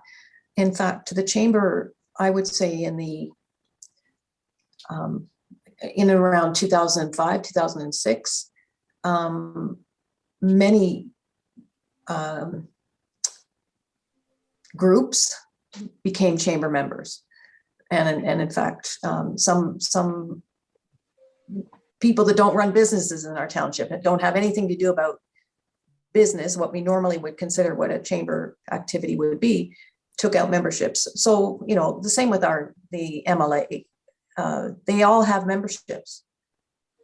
So I don't know where you draw the line. I am sorry if I'm not saying this correctly, but they all jumped on board and took out memberships. And so this has been an ongoing practice for a long time. And it's interesting because I spoke with somebody the other day, just trying to get them to run for council, quite frankly. And they said, well, do I have to be approved first from the MLA and the Friends? Because that's the message that is being sent out right now. If you want to run for office, come and see us first. So it's a very confusing who does what role. for sure. But it definitely is that those people, those groups have memberships with the chamber. So I'm not sure that how much we can get involved in that. Thank you, Mayor. Could I just answer that for a second? I hear you, Councillor Nishikawa, but it's the being paid to advertise your political views that I am having unbelievable difficulty with in terms of governance, particularly based on what the Canadian Chamber of Commerce operates under. So it's a great question to have them also answer next month. What does the Canadian Chamber of Commerce do? They have interest groups as their members? And if they don't, then I think that's a real red herring to us. And I'm not trying to tell them how to run their business. I'm just saying I can't support that kind of a framework if that's what it is. So that's my answer to that. Fair enough. Mayor Harding. Thank you. I have some similar comments to that of Councillor Nishikawa, because I believe that our Muskoka ratepayers, Muskoka Lakes Association are all members of the chamber. I was at the same meeting where chamber president said, be apolitical. Is that speaking more nonpartisan, that I don't want to be conservative or liberal or NDP perspective? Reading through the correspondence or the paid advertising, I believe our Muskoka basically said, form your opinion, find out what's going on, and comment. Comment on whatever it is. They didn't say how you should comment at this point. I would agree, but I've also seen it. Yes, the chambers responded this, but I've certainly seen the MLA be very vocal at requesting people of like-minded interest to run for office. So whatever that ship has sailed, the world is out there. We maybe should be having a stronger conversation with our ratepayer associations, as opposed to soliciting people to run who are like-minded, to sort of take a step back to where I think they were 5 years ago, where they would comment if they wanted to on candidates running and what if they believed in their perspectives or not. So I'm concerned a little bit. I'm happy to let the chamber comment to us what their procedure is. The chamber does a lot of good work for us. If we talk about a political advocacy group, we'd have people like Colson Brothers Barging that would be members of the chamber. We had an earlier discussion this morning about potentially changing the regulations at Church Dock and the barging limitations. Does that mean Colson's, because they're members of the chamber, have a political interest and can't comment on should we or shouldn't we be allowing barging? Could they do it? I don't know where we go with that. And I'm worried about over-regulating anybody we give some money to. So happy to have the discussion with the chamber, see what their perspective is. I'm not sure how we change our perspective or procedures, because I know we've given money to the MLA in the past to support water projects. They're partnered with the Lake Coalition. They're partnered with Safe Quiet, where we provided signage for them, and yet they do paid political advertising as well to talk about what should or shouldn't happen on the water. It's just, I'm not sure how we clearly define right or wrong. Fair enough. Thank you. Councillor Roberts, you put your hand down? Yes, Chair. I just want to hear a little more on Okay, this okay, because it was, I guess it was in that particular newsletter or that letter, that advertisement is that they were soliciting funds for political action. And I'm totally against that. Forget all the memberships and who can form what and who supports what. This council is paying every year, or not paying, contributing to the Chamber of Commerce. And our tax dollars should not be used for that purpose. I think I'll do fairness to the Chamber of Commerce. In the name, it says commerce. I mean, the act of doing commerce is simply one of the things they do is market. They do marketing for themselves. They do marketing for all of all of their paid, I suppose, membership. So what we're talking here is censorship now, I do believe. And I'm being a marketing guy, but made my living doing it. I think we're in slippery slope here because quite honestly, MLA could have placed an ad and can place an ad, as can any other special interest group in this area. So can a Tesla could put an ad in there. They'd probably, so my point is, just because we don't yet will do, because we don't like one particular direction, I have the MOU in front of me, and there is no place in this MOU that has anything to do with the Township of Muskoka Lakes by virtue of giving them $40,000 to police all of their advertising and help them communicate their messaging. So Barb, you and I don't disagree on much, but on this one, I can't support. I don't know why we'd ask them to come here. So well, I do, because it's a specific electioneering stuff. And so, and they can use everyone their can do own email for that. So obviously, I would like to, Chair Zavitz, I want to hear what their principles and policies are, because that's going to define whether I want to support that organization or not. That's the bottom line. Good, I'll just call on the clerk. Thank you, and through you. Just like to take this. Just seeing if there's. Okay, I think we're good. So thank you, and through you. And just going to take this quick second to clarify that we do have a municipal resources policy, a use of municipal resources policy. Our department will ensure that that is communicated to all groups and to the public and easily accessible on the internet. But just one section of that use of municipal resources policy, specifically that has to do with electioneering and the election time that we find ourselves in, is that any group or organization who receives funding from the township shall not seek to promote or oppose directly or indirectly a particular candidate's election campaign or to advance the interests of a particular candidate at any time during the course of an election campaign. So that section does exist in the use of municipal resources policy, and they will be hearing from the clerk's office should that not be followed. But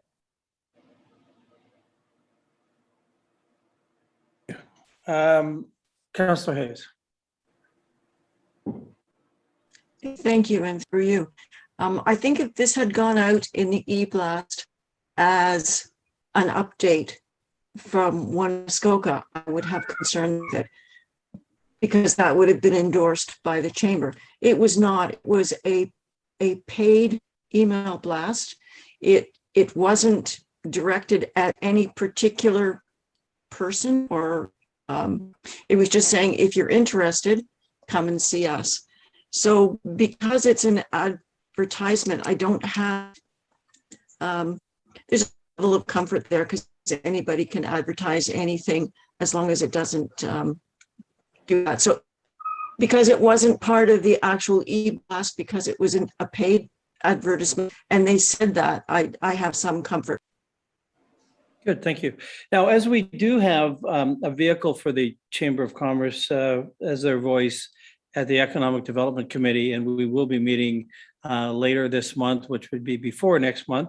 I'm wondering if Chair Kelly of that committee would consider a very specific discussion. I see I don't see his picture here. Hopefully Councillor Kelly is hearing this, that perhaps we could make that a topic of discussion at the Economic Development Committee, and then bring forward a report, an update to, certainly for Councillor Bridgman and others, to the next General Finance Committee meeting. Is that viable? I need to think about it, but I don't think I'm any less conflicted in that circumstance than I am right now. I'm sorry. I'm sorry. You know what? I shouldn't have asked you that anyway. I'll put it to the CAO and the clerk. How about that? Thank you. Sorry about that. Mr. Chairman, I think you've got a member of committee who is asking to have a member of the chamber come to this committee and speak to the matter. I think that's the first item that you need to get whether or not there's consensus with respect to that request. I think you were suggesting that perhaps that could occur at the Economic Development Committee, because there is sort of a staff advisor that's attached to that committee. So I think staff would need clarification on the preference. Does it come back here if you wish to hear that, or do you wish it to go to Economic Development? Thank you. Thank you. And back to you, Councillor Bridgman. If you know, knowing that you're on the Economic Development Committee, excuse me, is why I preface that. If you would be willing to do that, that's fine. If not, we can simply put out a request for the Chamber of Commerce to represent themselves at this next meeting, at our next meeting next month, and speak to the issue. So I would like it on public record, as long as we're talking about YouTube. If it's supported by the committee, I raised it. I understand that there may not be support to do that, Chair Zavitz. I would like to see that happen, but I think you need to take the temperature of the rest of the committee to see if it goes any farther than this. Committee, you've heard, I guess you've heard two things. It certainly can come to Economic Development. They sit on our committee as an advisor. So that would be an easy one. And logically, then it would come right to here next month. Or we can simply ask them now to invite them to next month's General Finance Committee to speak to the issue. But my concern is, what is the issue, to be quite honest. So I'm not sure how we'd frame that up today, but Councilor Mazan, you go ahead, then I'll just ask for a show of hands, I suppose. Thank you, and through you. And I do apologize because I'm actually having quite a bit of Wi-Fi instability, but I feel I would like some clarification, if I could, from our clerk. Given the situation that you have heard and the policy that we currently have, is it your thought or opinion that there has been a conflict there? Or the potential for that should be explored? Councilor Mazan is asking if your perception is there's been a breach or a conflict in our policy based on the ad.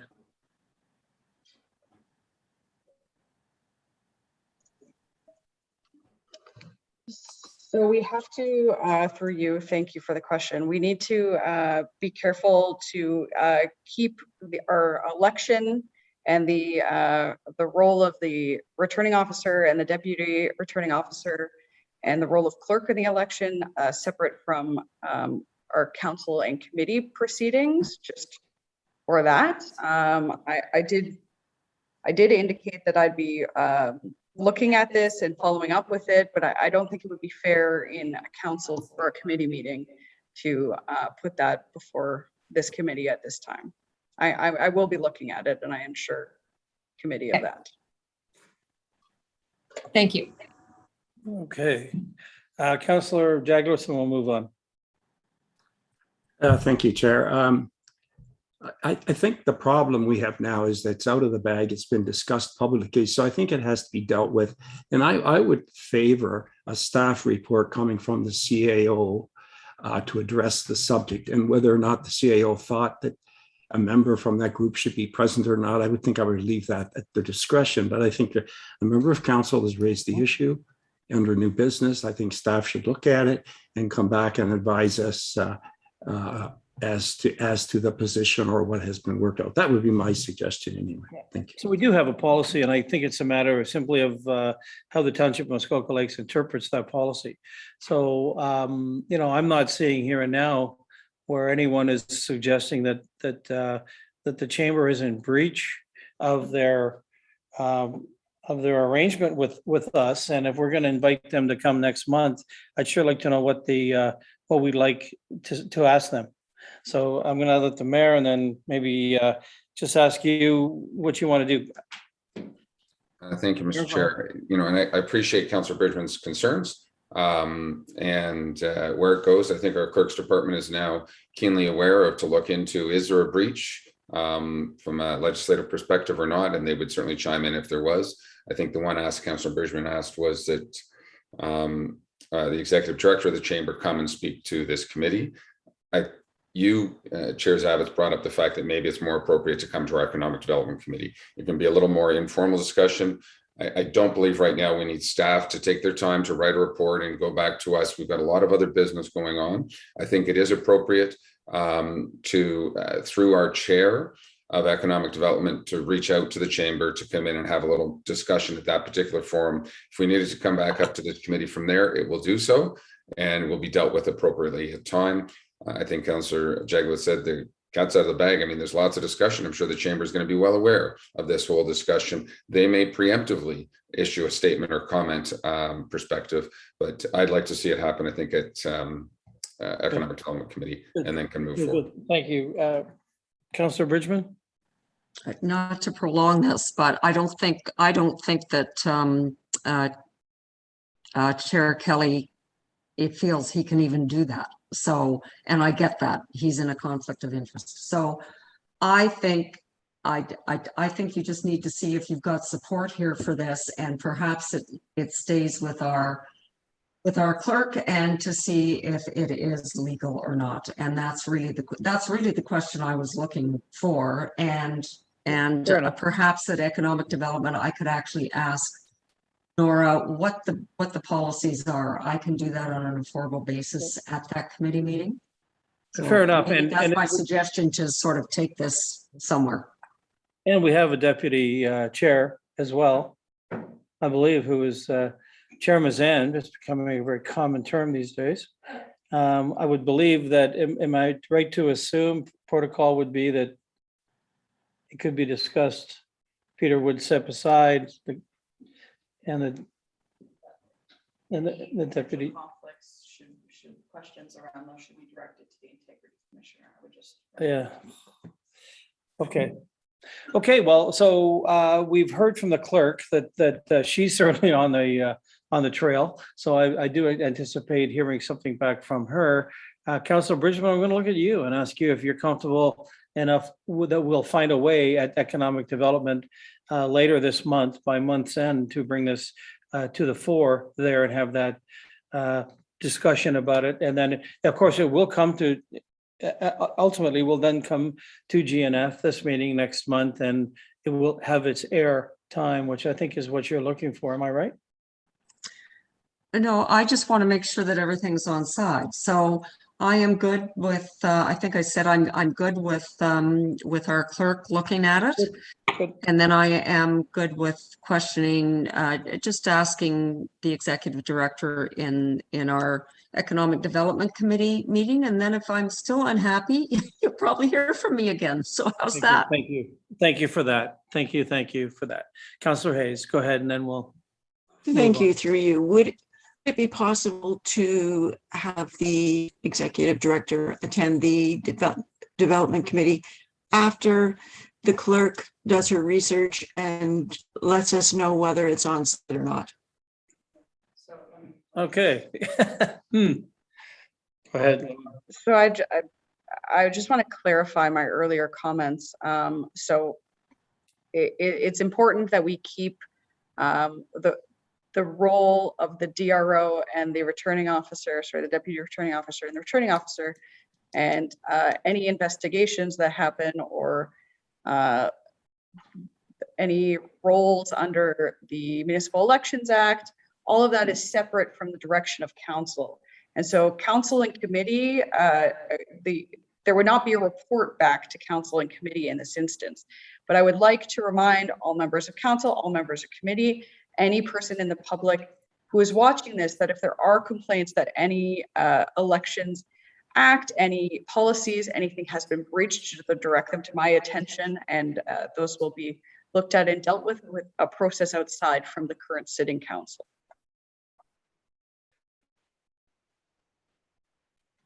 Is that clear? Okay. So I think that's enough said. Councillor Bridgman, we'll see you in 15 days. Okay, I'm going to call on, I guess, the mayor as it relates to the district municipality of Muskoka updates, item 10A. Oh, I'm sorry. First of all, I guess I should call back Councillor Kelly. There he is. I asked you not to forget me. You'd also mentioned that you had a new business item. I'm sorry. I have one new business item, and thank you, and through you, it's considerably less dramatic. It concerns parking on Armstrong Point Road. I've received several phone calls in the last week or 10 days concerning what essentially is a string of cars. I've been by there three times myself. The string is no shorter than 6 cars, and at one time I went by, it was 10 cars, and they literally, because of the narrowness of that road and the curves and the hills, kind of had just take a whole lane up. And they're parking along outside of what I used to know as McKee's Cabins. It still may be called that. I don't know what the street address is. I took it up with staff, talked to, I believe, Mr. Hammond, and then subsequently to Director Becking. And I think there's some issues. I'm going to ask Director Becking to comment, but there's some issues with making a real quick fix. And so my request today really is to see if we can give staff the authority and direction to take a look at what needs to get done, if it needs to get done, to manage this risk. It is risky. I got out on the wrong lane trying to pass 12 cars, and suddenly there was somebody right in front of me coming the other way. So somebody's going to get hurt if we don't look after this. And if Director Becking is still there, perhaps you can shed some light on what you think next steps might be so we can talk about it. Okay, Ken, go ahead. I don't know if Rob Kennedy, does our bylaw persons factor in here as well? Probably, yeah. Okay, good. So there you go, gentlemen. Ken, you want to go ahead?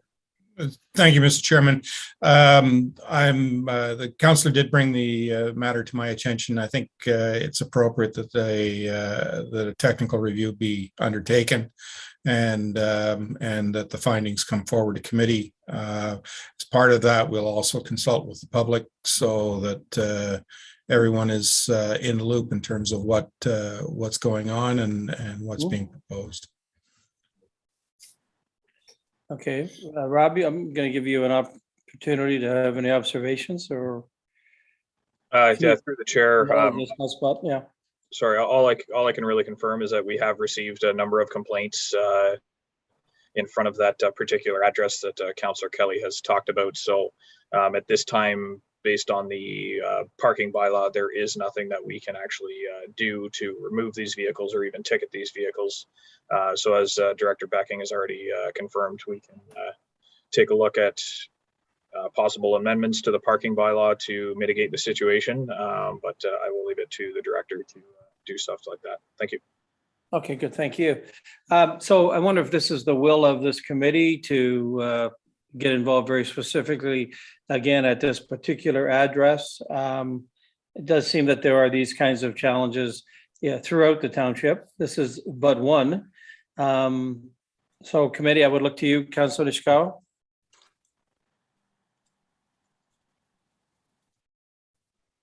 Sorry, so this location, we've been talking about this location for me 20 years. I don't know where we're going to go because we haven't been able to solve it. It does come up all the time. So I would support whatever you could do, but I'm just going to say this is not new. And again, it was a real concern, of course, also with the construction of the Leon property at the time and things like that. But and of course, some of the very difficult issues when some of that parking also prohibits people getting to the doctor's office and safely. So anyhow, we've been talking about it a long time. I hope that it can get resolved, but that's where we're going. Okay, well, it sounds like it's been bandied about quite a bit, and they've been looking at what the obvious solutions aren't going to work here. Director Becking, I guess I'd look back to you in terms of timing, and I mean, is this a summer issue? Clearly, it seems to me it might be. Is it? So we need to work at it. I don't know, Mr. Chairman, if I'm sufficiently knowledgeable at the present time to be able to answer that question, but certainly we can turn it around and bring back a report to you within the month. Okay, Rob, go ahead. Sir Rob Kennedy. Yeah, through the chair. From what I understand, this property is now used as a staff housing facility for some of the summer restaurants and businesses in this area in Port Carling. So I would safely assume that this is probably a summertime issue for parking.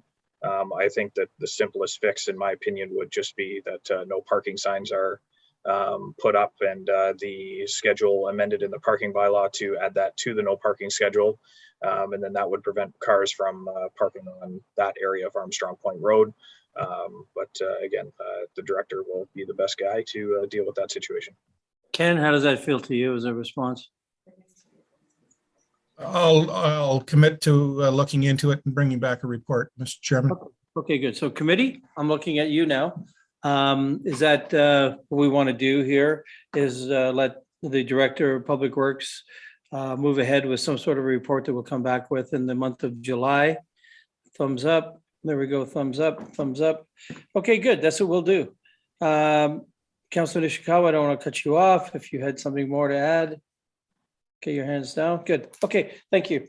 Okay, we'll move on. Thank you for that. Item 10A.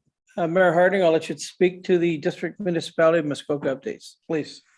Thank you. We've had a couple of public works meetings, so I won't go into detail. One item of business for us, the owner of SWS is looking at potentially a hybrid version of the lock fees, because they move boats back and forth to service both locks, and they're being charged roughly $20 per boat round trip.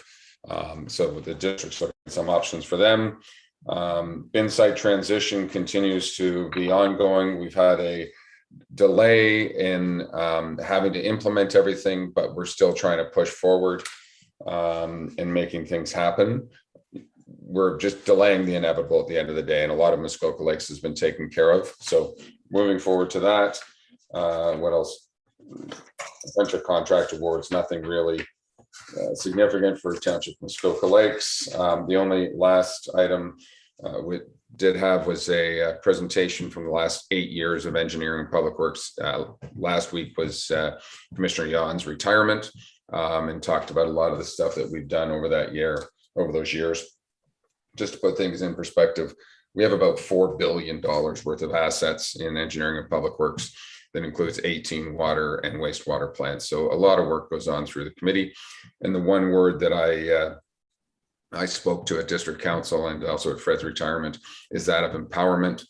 He really has empowered his staff to come forward and run the department more so than him micromanaging or being the total voice of engineering public works. So that's been a great change. We did have a second meeting. It was a joint meeting between FCS and engineering public works. And as we received our core asset management plan today from our engineering public works, the district has also undergone the same process, if you will. So we had a special meeting because we had to deal with that. I'll give you a perspective. There's 1,465 kilometers of roads representing $1.32 billion. And we also 98 bridges and culverts representing $241 million. So we received that plan. That was all great. We also did a quick study on our water rates that was received. And we also had a process for mandatory connections where we've been trying to get everybody connected, but we've decided to delay that one more year because of COVID and people trying to recover out of COVID. And that was in general our 2 meetings. Thanks. Good. Thank you very much, sir. Okay, Councilor Jaglowitz, you go ahead, then Councilor Nishikawa. Thank you, Chair. I attended 3 meetings, and 2 of those the mayor was at also, so I won't repeat what he said, but 2 items of note.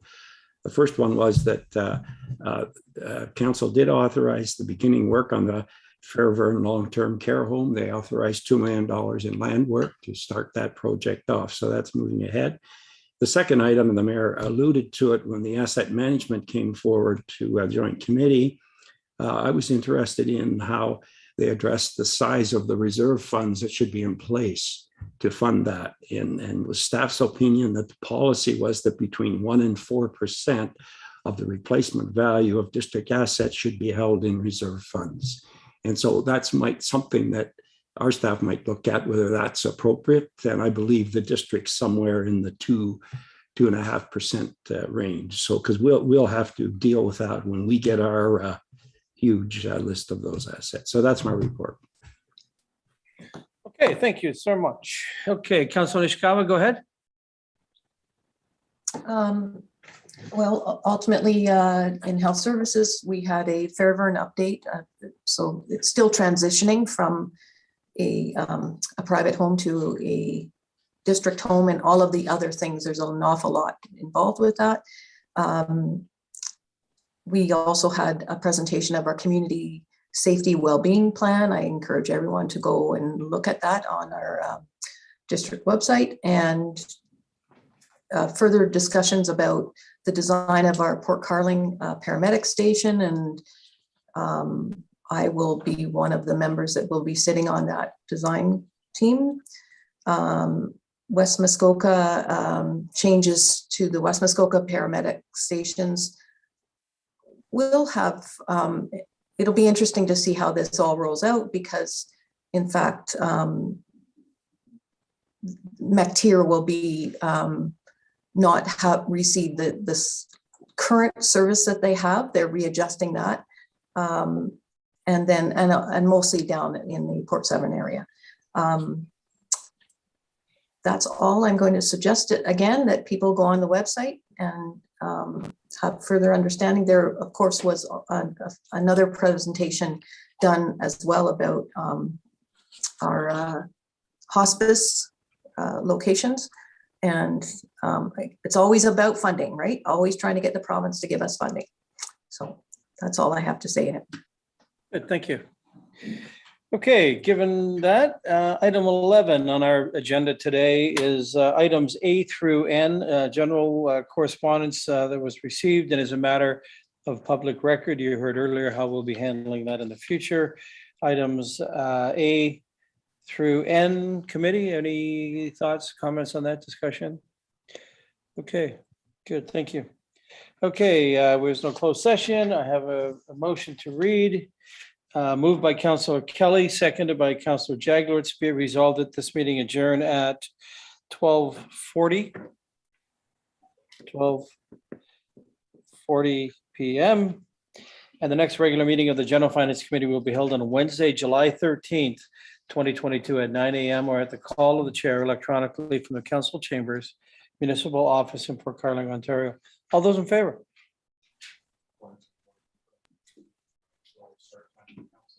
Yes, so we'll just quickly confirm. Council will now commence at 1:45. Okay, everyone? Okay, committee, 1:45. We'll see you at council. Thank you.